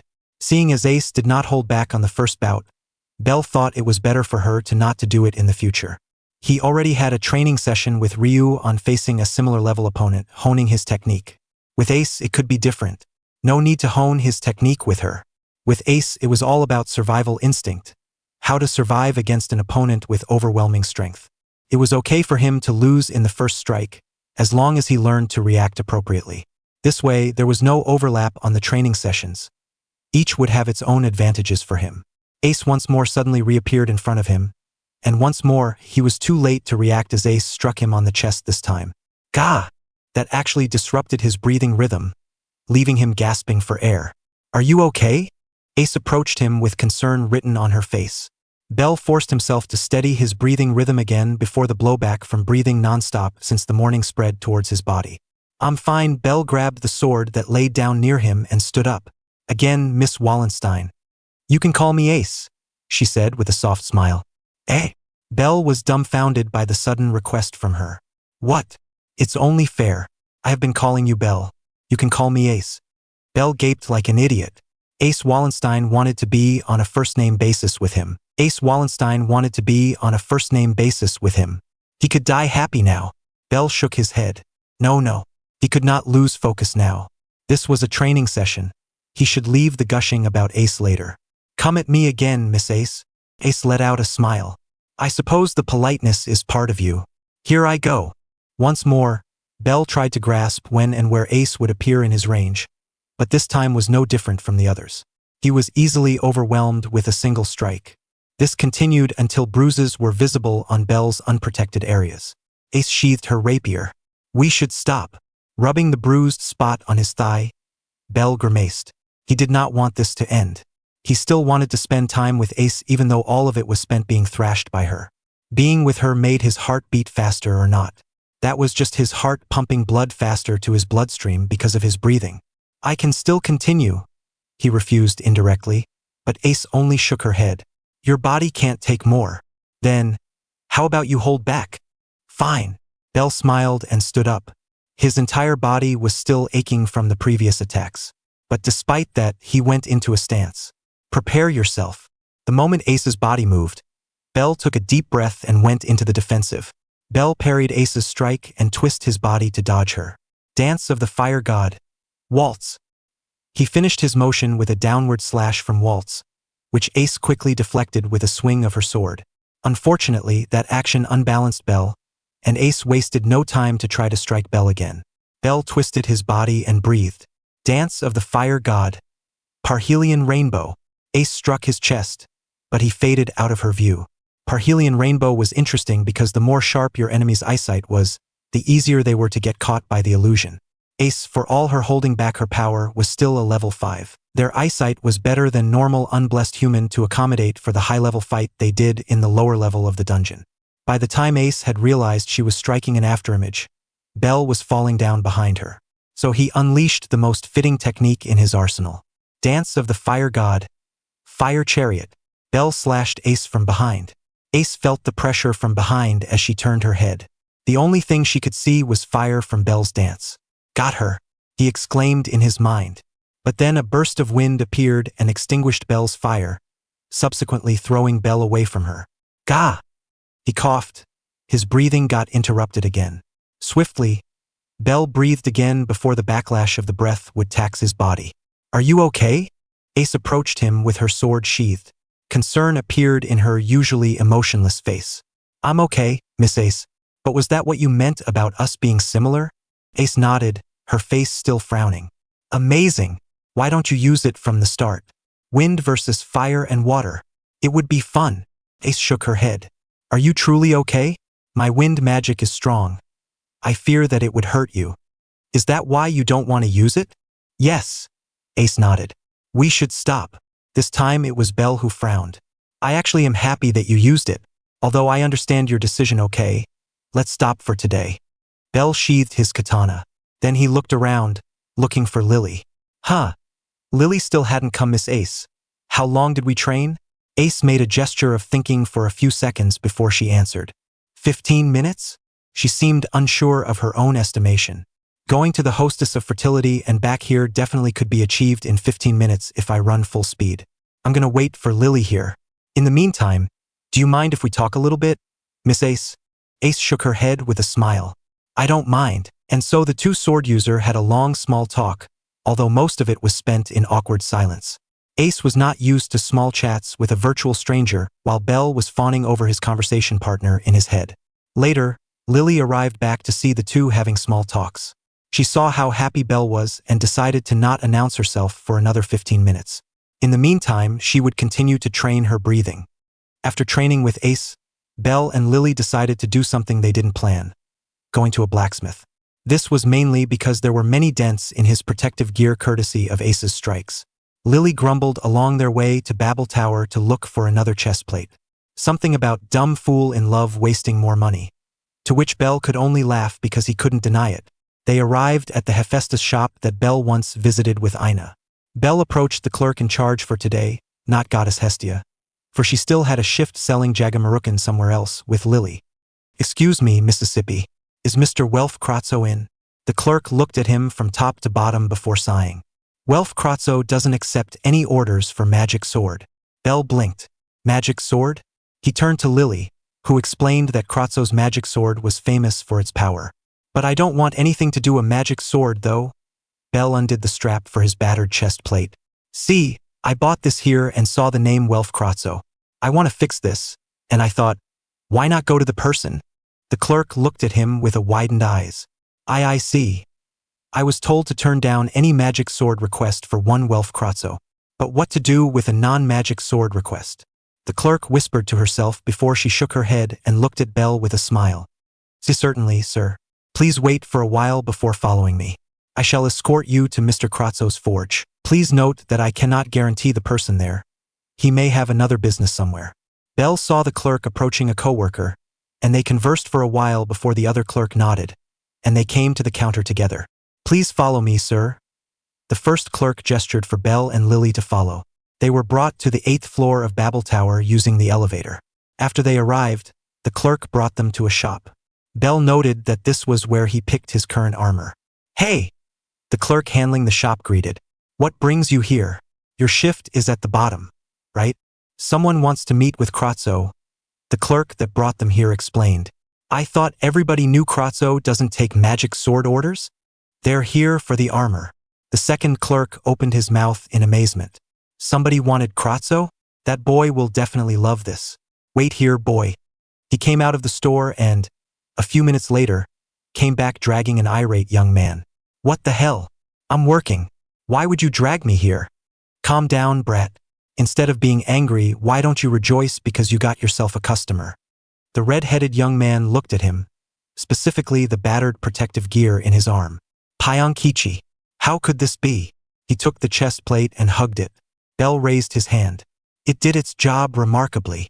Indeed, Payankichi, a weird name, but don't tell the smith, was untested because Belle mostly dodged out of the way of the monster's attack.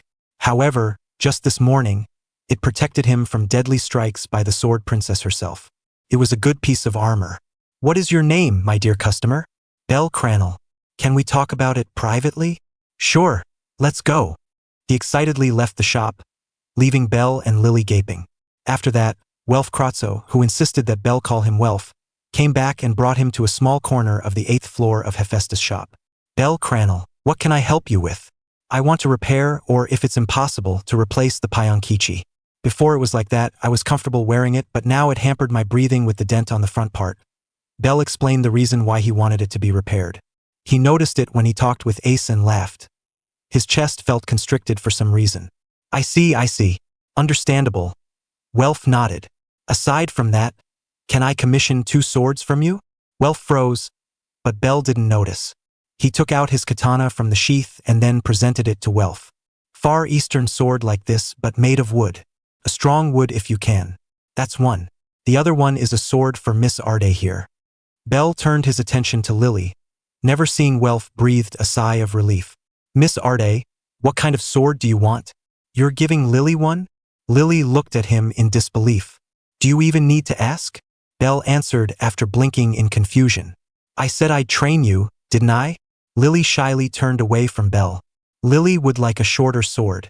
Lily does not want a sword as long as Lily. Belle and Welf looked at each other before Welf caught Lily while Belle put his sword on the ground. Standing. The result was obvious. Belle's sword was as tall as Lily's body. Grr, Master Belle, Master Welf. That was embarrassing. Lily grumbled after Welf released her, and Belle took back his sword. Both Belle and Welf just laughed at the situation. But seriously, Lily wouldn't be confident swinging around a sword as long as Lily's body. Maybe a sword 3/4 long, or half as long as Master Belle's. Noted, Welf responded. A repair or replacement for Payankichi. A wooden replica of your sword. Actually, what's the name of the sword? And a sword half as long as Belle's sword for your orders. Right? Correct. Belle nodded. How long will the order take? I don't know, maybe a week? But seriously, Belle, you haven't given a name to the sword. Belle raised the sword to inspect the fine works. I haven't. As I only owned one sword, I thought a name is unimportant. But now that you're working on another one, it seems logical to name my first sword. Ah, that's Lady Hephaestus's works. Welf shouted when he glanced at the sword. There's no mistake. This sword is too marvelous to be produced by Tsubaki. Is that so? I know so. Welf insisted. Lily knew it. That sword is valuable. I can't believe Master Belle is ignorant to its own value. Ah, no, Belle replied, shattering Lily's expectation. I knew how valuable it is. I downplayed it because you seemed fixated on it, Miss Arde. Belle finished his explanation with a small laugh. Lily opened her mouth in surprise. Lily forgot you were suspecting Lily since the start. Welf looked between the two of them, seemingly trying to understand their dynamic. So, about the name? Oh, right. Belle thought for a fitting name. The sword of the boy with the green and black checkered garb also had no personal name, but the demon-slaying sword was also known as the color-changing sword, or the Sun Ring Sword. That wouldn't be a good name for it, as much as Bell wanted to use them for his sword's namesake. He then thought about the purpose of the sword. The demon-slaying sword in his dream was named the Sun Ring Sword, because the sun was what the demon weak to.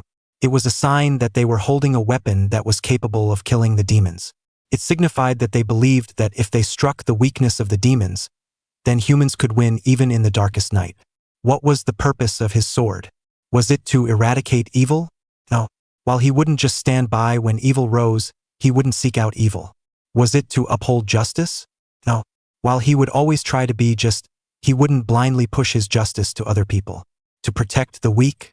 He himself was still weak, despite what others said. No, he thought to himself. His goddess gifted the sword to him to help him reach his goals. What was his goal? What was the goal of an adventurer named Cranel? What was the thing Cranel strived for? Vaguely, the image of the boy in the green and black checkered garb came to his mind. That was right. He wanted to reach that back. Following the path laid out in front of him and looking back to the path that he had taken before this, there could only be one name for the sword. Peace Seeker. Ha! Welf, who was admiring the sword, looked at him. So did Lily. That's the name of my sword. Peace Seeker. Any reason? Welf nodded, savoring the name. It's not mandatory, but you did think very hard before coming up with the name. Bell nodded. I wish for those who felled by this blade to find peace thereafter. Wow, that's deep. Lily never knew Master Bell could be so philosophical about a name. But, then again, that reason is such a Master Bell. Lily couldn't help but smile in response. Bell looked at Welf, who now looked at him with a sort of respect. He then turned to Lily, who smiled at him. Thank you. All right. Happy to work with you. Welf and Bell shook hands. Do you need a written contract? No need. You guys are actually the first person who wants to commission a weapon to me. Before this, I only sold a single piece of armor, and that customer returned it. I will definitely remember your orders. Welf patted his own chest proudly. Lily felt like that is something you shouldn't be proud of, Master Welf. Why you? It seemed that Lily and Welf get along well. Bell noted with a smile. But then he realized one important thing. Oh, what about the price? We only have 60,000 valis to spend. Welf smiled.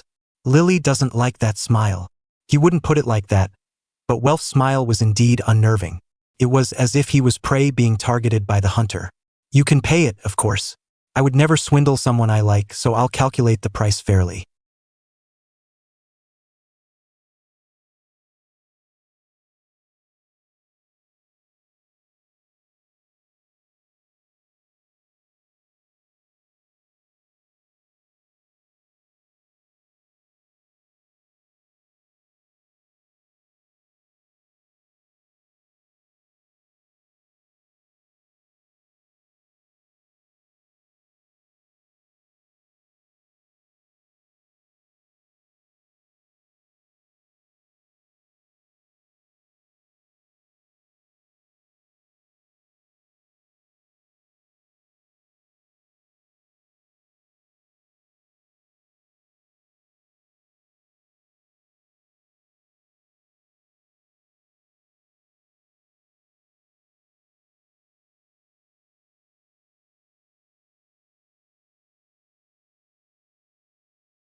However, Welf looked at Bell.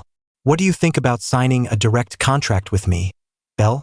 I will be your personal blacksmith. In return, all your equipment from me will get a special discount.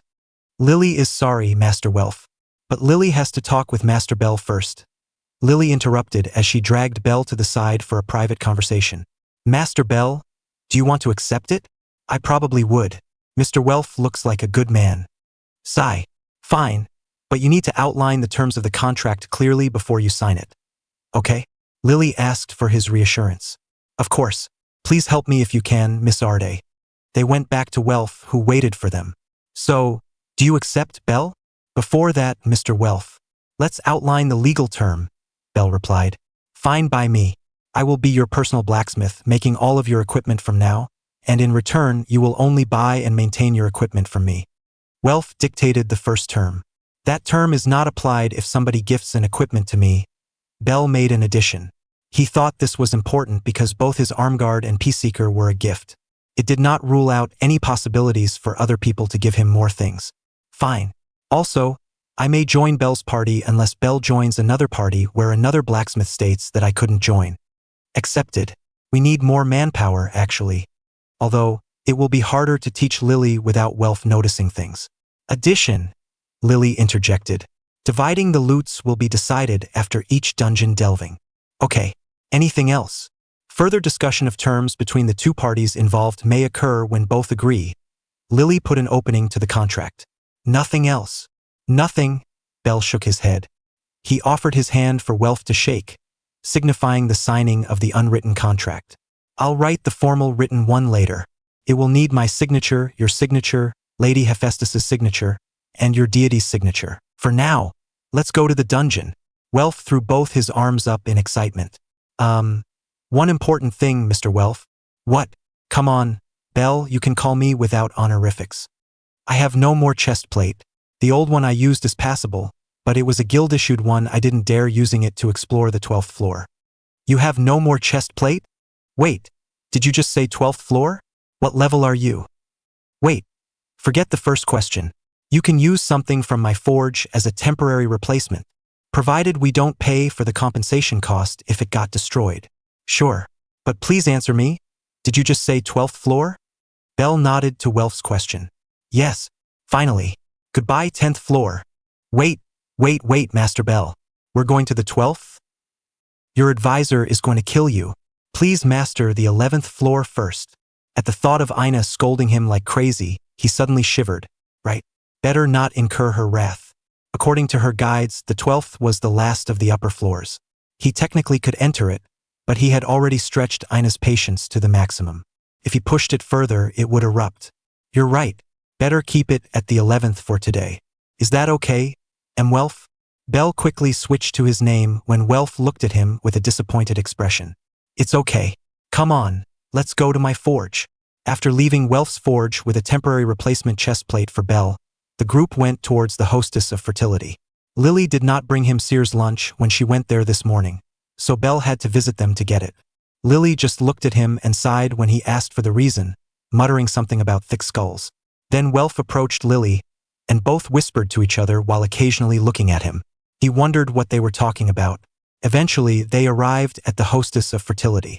Belle greeted Lenoir, who got the job to clean the front door this time. Miss Faust, good morning. Oh, it's Sear's boyfriend. Can you call Sear and Miss Lion? She looked at him with a raised eyebrow. Both at the same time? Yes, I've got to apologize to Miss Lion for sending Miss Arde in my stead. But this morning was quite a surprise.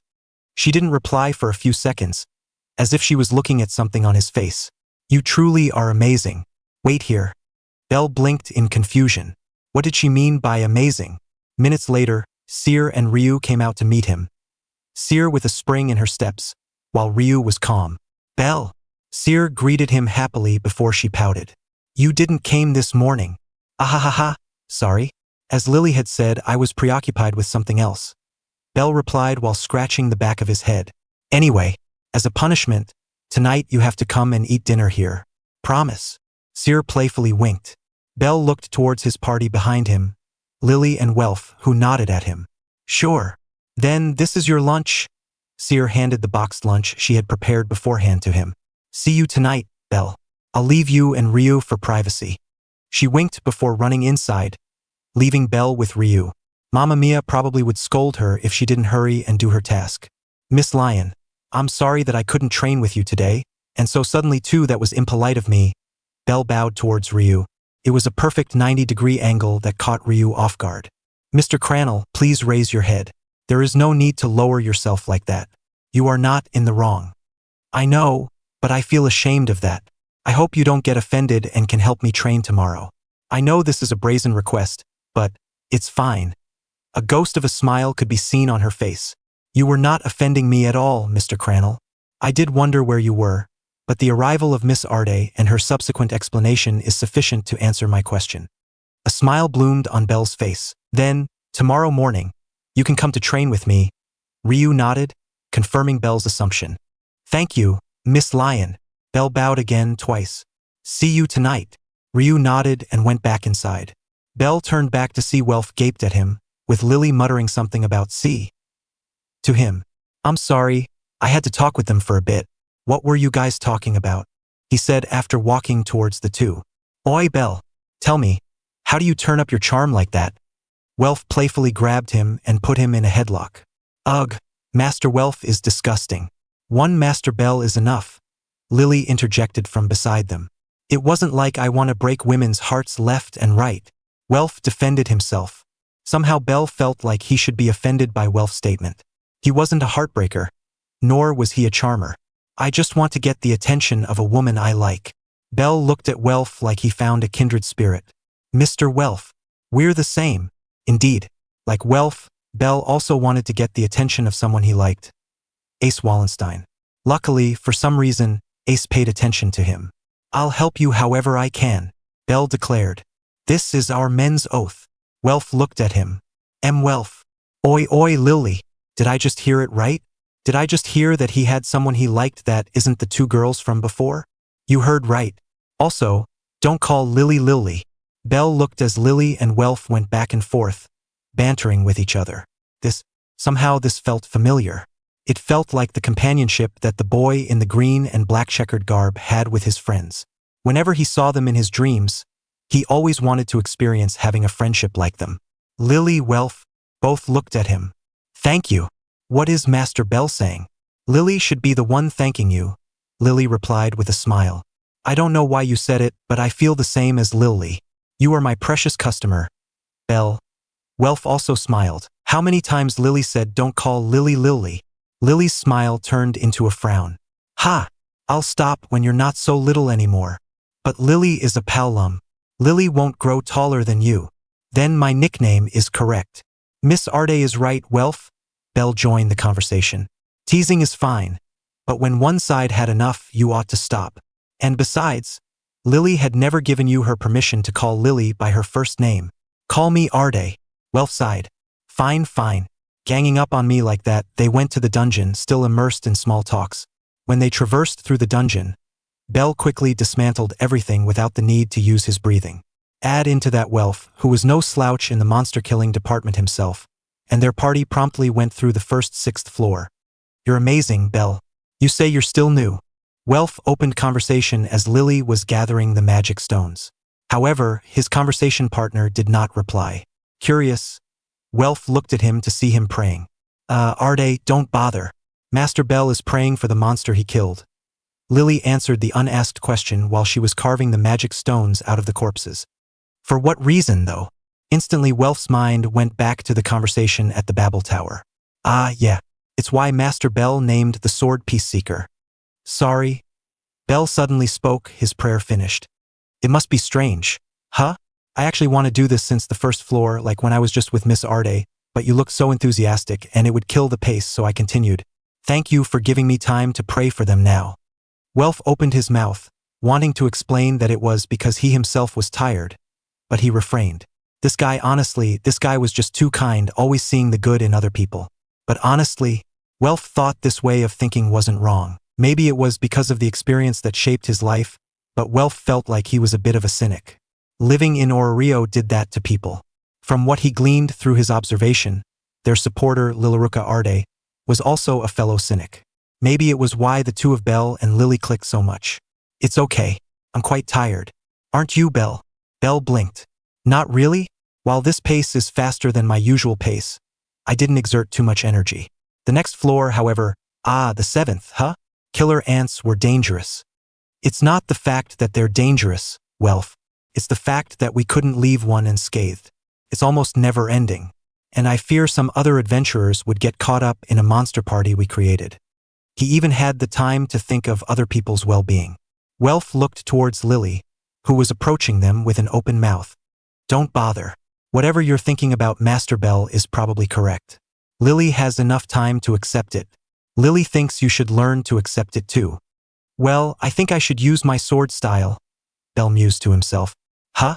All these times, you didn't use your sword style? He asked Bell an important question. During their way to the 6th floor, Bell's swordsmanship was actually quite good, from his opinion as a smith. And he said it wasn't part of his sword style? Ridiculous. Well, I derived some of it from my style for casual use. Using my style tires me, so I tried to use it as little as possible. Oh right, Master Welf. When Master Bell used his sword style, please do not be surprised. I know. You've said it so many times that I shouldn't be surprised by what Bell can do. Welf sighed at Lily's warning. At this point, he kinda regretted joining this party. He thought this was just an ordinary party who somehow survived the 11th floor. But as he found out along the way, there might be nothing ordinary about this party. They stepped inside the 7th floor, and immediately a swarm of purple moths greeted the three. Shit! We have no way to get them from the range. Welf shouted in distress. He looked at Lily, but instead of similar distress, Lily was relaxed. Welf got the answer why a second later. The flying purple moths were decimated by Bell, fire trailing around him. Welf couldn't help but gasp. Bell's sword went back to its sheath with a click, and Bell put his hands together to pray. Was that magic sword? No, Lily answered for him. It's not a magic sword. Honestly, this is why I said don't be surprised. When Bell finished praying, he approached Bell to inquire about his sword, but Bell sensed something. He immediately leaped towards a lone killer ant that just spawned before Welf could voice his question. With a single slash, Bell decapitated the killer ant. The fire from his sword burned both the body and the head, preventing it from calling for reinforcement. What the hell? What is that? Your magic. Bell blinked after finishing his prayer. My skill? I believe if I use your swords, I can still summon the fire. Although my movement may be stiffer because I'm not as familiar with a non-Far Eastern sword. It did not use mind at all? Wasn't the skill too broken? I can summon water too, so as long as we have a container and woods, we'll never lose a water source. Wait. I don't know if the water summoned by me is already drinkable or not. I might try it later in the surface. That's actually something handy, Master Bell. Lily could minimize the water supply she brings to make room for something else. Why didn't you say it sooner? Lily grumbled. Well, that never came up because our water supplies were enough. Anyway, let's continue. I don't like the 7th floor. That graceful movement, though, Welf thought to himself as the party continued going down. Despite the fact that Bell said he was a newbie adventurer, his movement was anything but. Instantly Lily's warning came to his mind. Right? He shouldn't be surprised by anything if it came to Bell. She looked like she had borne the brunt of the damage of Bell's strangeness, and now preaching wise words to spare other people of the same pain. As they entered the 10th floor after killing more monsters, Welf had seen more of Bell's sword style. It really was beautiful. But aside from that, the thing that struck his mind was the effectiveness of the style. After Bell began using his style, Welf was relegated to a backup role, killing anything that was not dead after Bell ran through them. Since those were rare, he mostly protected Lily, although the little Spitfire did not need one. From what Welf understood, Bell wanted to teach his style to Lily, too, if what he guessed from the custom order of Lily's sword was 4. He couldn't imagine the little Palum being able to swing her swords left and right like Bell. The next thing that came to his mind was how Bell kept praying when there was enough time to do so without interruptions.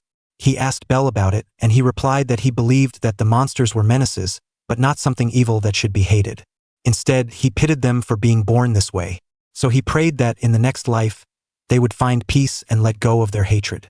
He was a hot-headed idiot, so he just nodded, pretending to understand. Things like what the monsters felt were something out of his depth. He just wanted to make weapons and proved himself as a blacksmith. The mist around the 10th floor obstructed their vision, so the three increased their vigilance and went to a formation. Bell in the front, Lily in the middle, and Welf in the back. It was a formation formed to protect Lily as the weakest link. If Lily were to be suddenly ambushed, they could crumble. Bell would no doubt try to help Lily, which, in turn, left Welf to fend for himself. Ugh! This feeling of weakness, Lily hates it, she uttered as they walked. In the future, you'll be stronger, Miss Arde. But, this is strange, Bell muttered to himself after answering Lily. The mist was not this thick the days before. Does it trigger your bad feeling, Master Bell? No, it didn't.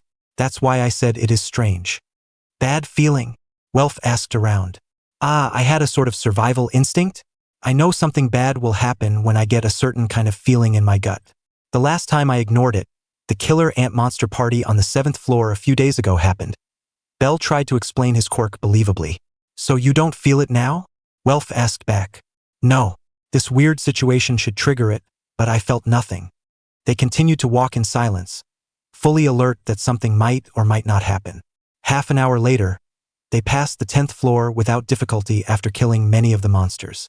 They entered the 11th floor, still alert from the previous altercation.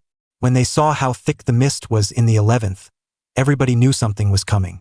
Master Bell, summon your fire please. Lily doesn't like the thickness of the mist. You should try to thin it. Yes, you should also increase your body temperature, Miss Arde. Bell nodded and began to move, slashing the air to summon fire. The heat from the fire evaporated the mist around the party. Good job, Bell. Your skill is amazing. Maybe Bell's fire attracted the monsters because all of a sudden, they converged around them. Oh no, seems like we are a beacon in the dark for the monsters, Welf remarked, taking out his own sword. Let's go, Bell. They wasted no time vanquishing the monsters. When Lily started to collect the magic stones and Bell was praying, suddenly the three shivered. Lily dropped the magic stones on her arms, while Bell's hand automatically went to his katana. What was that? The first to recover was Welf, who was shaken by the sudden feeling of dread. Before somebody could reply, Bell fell to his knees, the content of his breakfast coming out in barf. Bell! Master Bell! Don't tell Lily your bad feeling is worse, Bell replied after feeling better. You all felt it too, didn't you? They nodded grimly. Something bad is going to happen. Soon. Never mind that, just take this water first, Master Bell. Lily offered a pouch of water, which Bell took a sip from. Suddenly, a loud roar reverberated around them. The three realized what happened at once. Welf's face went pale while Lily audibly gulped. Infant Dragon, Bell voiced the thing that was inside everyone's mind. The situation turned from tense into terrifying. None of them expected to fight the infant dragon when they entered the dungeon. Still, Bell gritted his teeth. They had to.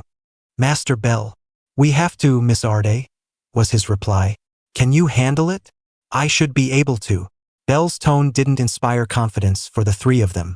Oi, oi, hold on, you gonna face it alone? Welf stepped up and questioned Bell's decision. No offense, Welf. You're a great guy, your skill with the blade is also good. But we only work together today. I'm not familiar with your movement, nor you mine. Welf sighed. Fine, I'll guard Arde. Bell smiled at Welf. Thank you. And then he leaped forward. Arde, you didn't even try to stop him, Welf pointed out when Bell was away. Lily knows how futile it is to stop Master Bell from doing something when he puts his mind on it. She smiled wryly. He's seriously a bad adventurer, and yet you're following him, Welf stated his observation. Because while he's a bad adventurer, he's a good person, and Lily also wants to become a good person like him. I see. Lily's statement made him realize that Bell was good, but his mindset as an adventurer was weird. From feeling pity for the monsters to saying that he had to face the infant dragon even though they could go back instead. That was not adventurer-like at all. Welf knew so. Even between the blacksmiths of his own familia, those kinds of mindsets were weird. To you, he's someone worth looking up, huh? Lily nodded. Wait until Master Welf feels the same. He snapped his neck. What? Amid the thick mists, Bell's vision returned blank white. There was nothing he could see except the mists. However, he had a built-in tracker. He went to where his bad feelings told him to avoid. He was very sure that was the place the infant dragon at. He could thin out the mists with Dance of the Fire God. But infant dragon was a dragon. Logically, something that breathed fire should be fought with breath of water. He did not want to switch his style unless necessary, as that would tire him more, so he sought the strongest of the 11th floor using his bad feelings. Crouch down. His instinct screamed at him, and he followed it without any thought. That was a good thing because Bell could feel the displaced air from the dragon's swing above him. That was close, but he wasted no time pondering the near-death experience and launched himself in the direction where the attack came. Breath of water, first style, water surface slice. Bell tried to strike the dragon. His attack, however, missed its target. The infant dragon was fast enough to jump back. But even if it missed, the torrent of water didn't. The water met the flesh of the dragon. It did nothing to hurt it, but the sizzling sound and steam that appeared were enough to make the dragon raged. Something from Ina's lecture came to his mind. Infant dragon's body was so hot your skin would get burned just from touching it. What would happen if its hot body was showered with so much cold water? Bell used the third style and ran around the dragon, hitting it while he was on its blind spot. Bell's attack made it swiped its tail and forelimb around, thrashing wildly. Bell jumped to the air to avoid its tail swipe. He then went to use the sixth style to spread water around. Before his feet touched the ground, he readied himself for his next attack. Breath of water, first style. At the split second, when his feet touched the ground, Bell pushed his body forward water surface slice and cut the dragon's right forelimb. The scream of pain echoed around them. No doubt Welf and Lily could hear them. He just hoped they didn't approach this place and held their ground for any monster attacks instead. Again, Bell used the same tactic as before. He circled around the dragon while striking using the third style when he arrived at their blind spot. This time, its attack was less dangerous because it was unbalanced from having its limb cut off. The tail swipe came, and Bell jumped to the air again, dodging it. However, this time the monster knew where he was and used the only forelimb left to swipe him off the air. Gah! Bell's body was thrown to the ground, bouncing slightly. The raging infant dragon instantly put its body on top of Bell, trapping his lower body. It growled at Bell menacingly. Bell could feel the hatred of the monster just from its glowing red eyes. Having no chance to escape, Bell could only wait. His lower body was locked. He couldn't move. It was harder to breathe from the pressure of the monster's body. Slowly but surely, he was losing his grip on his breathing. When it did, all of his strength would leave his body from the drawback of forcing his body to its utmost capabilities. He had to endure. At least, he had to keep his breathing. Both his arms and sword were still free. He had to believe he still could do something. The monster's jaw opened, and Bell could see the darkness inside it. Surely this was it. The dragon was going to crunch his body using its jaw. There was nothing else he could do, and unlike the last time, there was no Ace Wallenstein to save him. From Bell's perspective, the world froze. His mind, though, it was running at a flash and recalled all of his memories and dreams. He recalled every style of breath of water and dance of the fire god that he knew and every instance of breath of water and dance of the fire god he had seen in his dream. He recalled the time when the boy in green and black checkered garb trained himself from dawn until dusk. He recalled the time the boy faced his first demon in the selection process. He recalled the time the boy had his first mission. After that, he recalled everything up until the training in the big mansion. All of the breath of water and dance of the fire god required footwork or a solid stance. However, there was one style that did not need it. Bell's mind snapped into reality. He didn't know if the power would be enough, but he didn't care. All he knew was that he still had a chance. Breath of water, 8th style. With all his might, Bell swung his sword upwards towards the dragon's open jaw. Modified, waterfall jar. Reverse. The regular 8th style of the breath of water did not require footwork or a stance. It was pure body movement with the help of gravity. It was why Bell could do it with a slight modification even when his lower body was trapped. His intention was not to swing it powerfully. No, his intention was something else. The vast tidal wave of water came rushing from the ground and enveloped the dragon's body, displacing it. Bell managed to get out of the monster's clutch and recovered. As the water receded to the ground, some of them heated into steam by the high temperature around the monster. Bell saw the monster's condition. It was still alive, but the cold water probably did something to weaken it. Bell took half a second break to change his stance. He could finish it with the 10th style, but it would take too long to use it. He did not want to gamble on the monster being weak. Sooner or later, the infant dragon would stand again, and their fight would resume. Changing his breath meant he had a whole arsenal of quick dances to kill it. Although, Bell grimaced as he entered the stance for a dance. His muscles would definitely kill him tonight. Taking a deep breath, Bell moved. Dance of the fire god. Shining ray of grace. Bell ran and then jumped, twisting his body in midair to create a spiraling effect on the fire. When he was near the monster, he swung his sword, and the momentum behind the spiral helped cut its neck cleanly. The last vestige of life went away from the infant dragon. Bell put up his hand together to pray for it. After that, he went back to Lily and Welf, who had to defend themselves from other monsters, and they quickly went to the infant dragon's body. Lily took a long time carving down the body for the magic stones. So Bell helped, although Lily berated him for almost cutting the magic stones. They decided they had enough for today. The party went back to the surface, although the way up was no less hazardous. Still, no big surprise like the infant dragon. They quickly got out of the dungeon and went to the guild to exchange the magic stones for Valis. The three finished exchanging the magic stones to Valis and walked near the reception area. Unfortunately for Bell, Ina saw them. Now he had to talk with Ina because ignoring her would be very rude. No doubt she would grill him about what happened as usual. He wondered if he should refrain from telling her about his near-death experience. Bell shook his head. Nah. Ina trusted him. Lying behind her back would betray that trust. Better to be scolded here and now rather than betraying her like that. And so he greeted his advisor with a smile. Good evening, Miss Ina. Good evening, Bell. You have a new member in your party. Ina looked behind him to see Welf and Lily. Nice to meet you. I'm Ina Tool, Bell's advisor.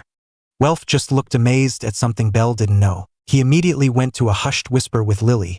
So Bell turned his attention to Ina again. Bell, what floors did you traverse today? 11th, Bell replied, subdued. No doubt Ina would lecture him again. Sigh. It's fine, Bell. I've contacted Goddess Hestia, and she confirmed your status. You can go to the 11th and 12th. Ina smiled at him. Honestly, it's a huge relief that my fears that you overestimate yourself are proven wrong. But please keep your guard up. Okay, Bell. He nodded. Of course I will. Suddenly, her coworker Misha, who always teased him and her, approached them. Ina, you're called by our supervisor. I'm sorry to cut this short, Bell. Be careful when you're in the dungeon. Ina left. After she left, Misha suddenly gestured for him to come near her. Is there something, Miss Flott? I have no time. I just lied to make Ina leave us, she whispered. Listen, Mr. Bell. Ina cares for you. Bell nodded. I know. I'm grateful for it. So stop making her worry. Just yesterday, I found out she's been having gray hair. She's probably too stressed from thinking about you. Bell couldn't reply. Honestly, it was not his intention to worry his advisor. She was great, and Bell was glad to have her as his advisor. But how would he overcome his limit if he didn't challenge it every day? That was his reason to always push for another floor faster. Misha, nobody calls 4 dash. Does that mean that I shouldn't tell her I almost got mauled to death by an infant dragon today? Oh no, too late. Behind him, Bell could hear Lily smacking her face with her palm. In front of him, Misha groaned. You idiot. He didn't realize Ina was already back. Ina suddenly bowed his head. You, Miss Ina? Bell, why yes. You're banned from going further than the 9th floor. But dash, no buts. Ina glared at him, making Bell cower in fear. Yes, sigh. I really don't know what to do with you, Bell. For all I know, you're probably thinking that leaving it alone would mean leaving other adventurers to face it. I'm happy and angry at the same time. Ina truly knew him well, to be able to deduce his train of thought at just a glance. I'm not sorry for facing it, but please forgive me for almost dying. I was caught off guard by the thick mist. I couldn't see its attack. I forgive you, Bell. But until you level up, you can't go further than the 9th floor. Ina looked at Welf and Lily behind him. You two understood. Yes. Sure. Good. Ina nodded to herself. Bell, you do know that I'm not doing this to hamper you, don't you? Ina didn't look at his eyes. Of course. I'm really grateful, Miss Ina. He knew she didn't want to hamper his progress. She just wanted to keep him safe. Adventurers shouldn't go on an adventure. That was Ina's favorite lecture line to him in the early days. Bell didn't understand until after he was attacked by the Minotaur a month ago. But now that he tasted what it felt like to go on an adventure, he craved for more. Ina smiled at him. Take care, Bell. See you tomorrow. See you, Miss Ina. Bell smiled back before leaving the guild with both of his party members. When they were outside, they took a seat on a nearby bench. So, how's the reward going to be split? Welf opened the conversation. Everyone gets a third, Bell offered fairly. About the crafting materials, can I take it all but only take a quarter of the Valis? Except the blue wings. I want to gift it to Miss Naza again. Made a counteroffer. Accepted. It's nice to work with this party. Hope you won't mind me coming back tomorrow. Welf grinned. I don't mind, actually. But as you've heard, we are banned from going further. It's okay, it's fine. The 3 of us going to the 11th floor for the first time and then directly meeting an infant dragon. That's another kind of luck you have, Bell. It sure was an exciting adventure. Who knows, maybe we'll have more exciting ones on the floors above it. Consider me a permanent member to your party as long as our contract holds. Bell smiled. Thank you, Welf. Actually, before today, I was always worried about Lily's position. Now with you protecting her, I can go more all out. It's a win-win for everyone. Please know, Lily doesn't want more exciting adventures. Lily groaned when she saw Belle and Welf high-fiving each other. Slow and steady is fine. Slow and steady dungeon delving is the best. You almost die, Master Belle. I thought you had already forgiven me for that. Belle frowned. Forgiving doesn't mean forgetting, Master Belle. For a second, you sounded like my grandpa. Miss Arde? Belle flashed her a grieving smile. The thought of his late grandfather still evoked sadness in him. Well, anyway, I'll definitely come here tomorrow. Meeting here at 11. Belle made a mental calculation. The morning run, training Lily in meditation, and then training with Ryu. After that, maybe if Ace had time and wanted to train together again, they promised to do it again this morning. Sure. Okay. See you tomorrow, Belle Arde. See you, Welf. Goodbye for today, Master Welf. They parted ways for the day. Before the day ends, though, Belle remembered that he promised Seer to eat at the hostess, so he invited Lily and his goddess to eat there. It ended up being a fun night, although Belle could do with a normal Hestia. At least normal Hestia held herself back. Drunk Hestia did not have such self-restraint. The feeling of her twin assets on his cheek wouldn't leave his mind for another week. His only shining ray of grace was the fact that Lily didn't drink, probably because of her experience with her familia. He himself didn't drink. He could technically force himself to not get drunk by maintaining his breathing, but then there was no reason to drink it at all. He could let himself get drunk, but releasing his breath meant the blowback would come. If he did, he wasn't sure he could wake up at dawn tomorrow. After that, Belle and Lily helped the drunk Hestia went back to the abandoned church. Although Hestia immediately fell asleep on the bed. He had to postpone his status update until tomorrow morning.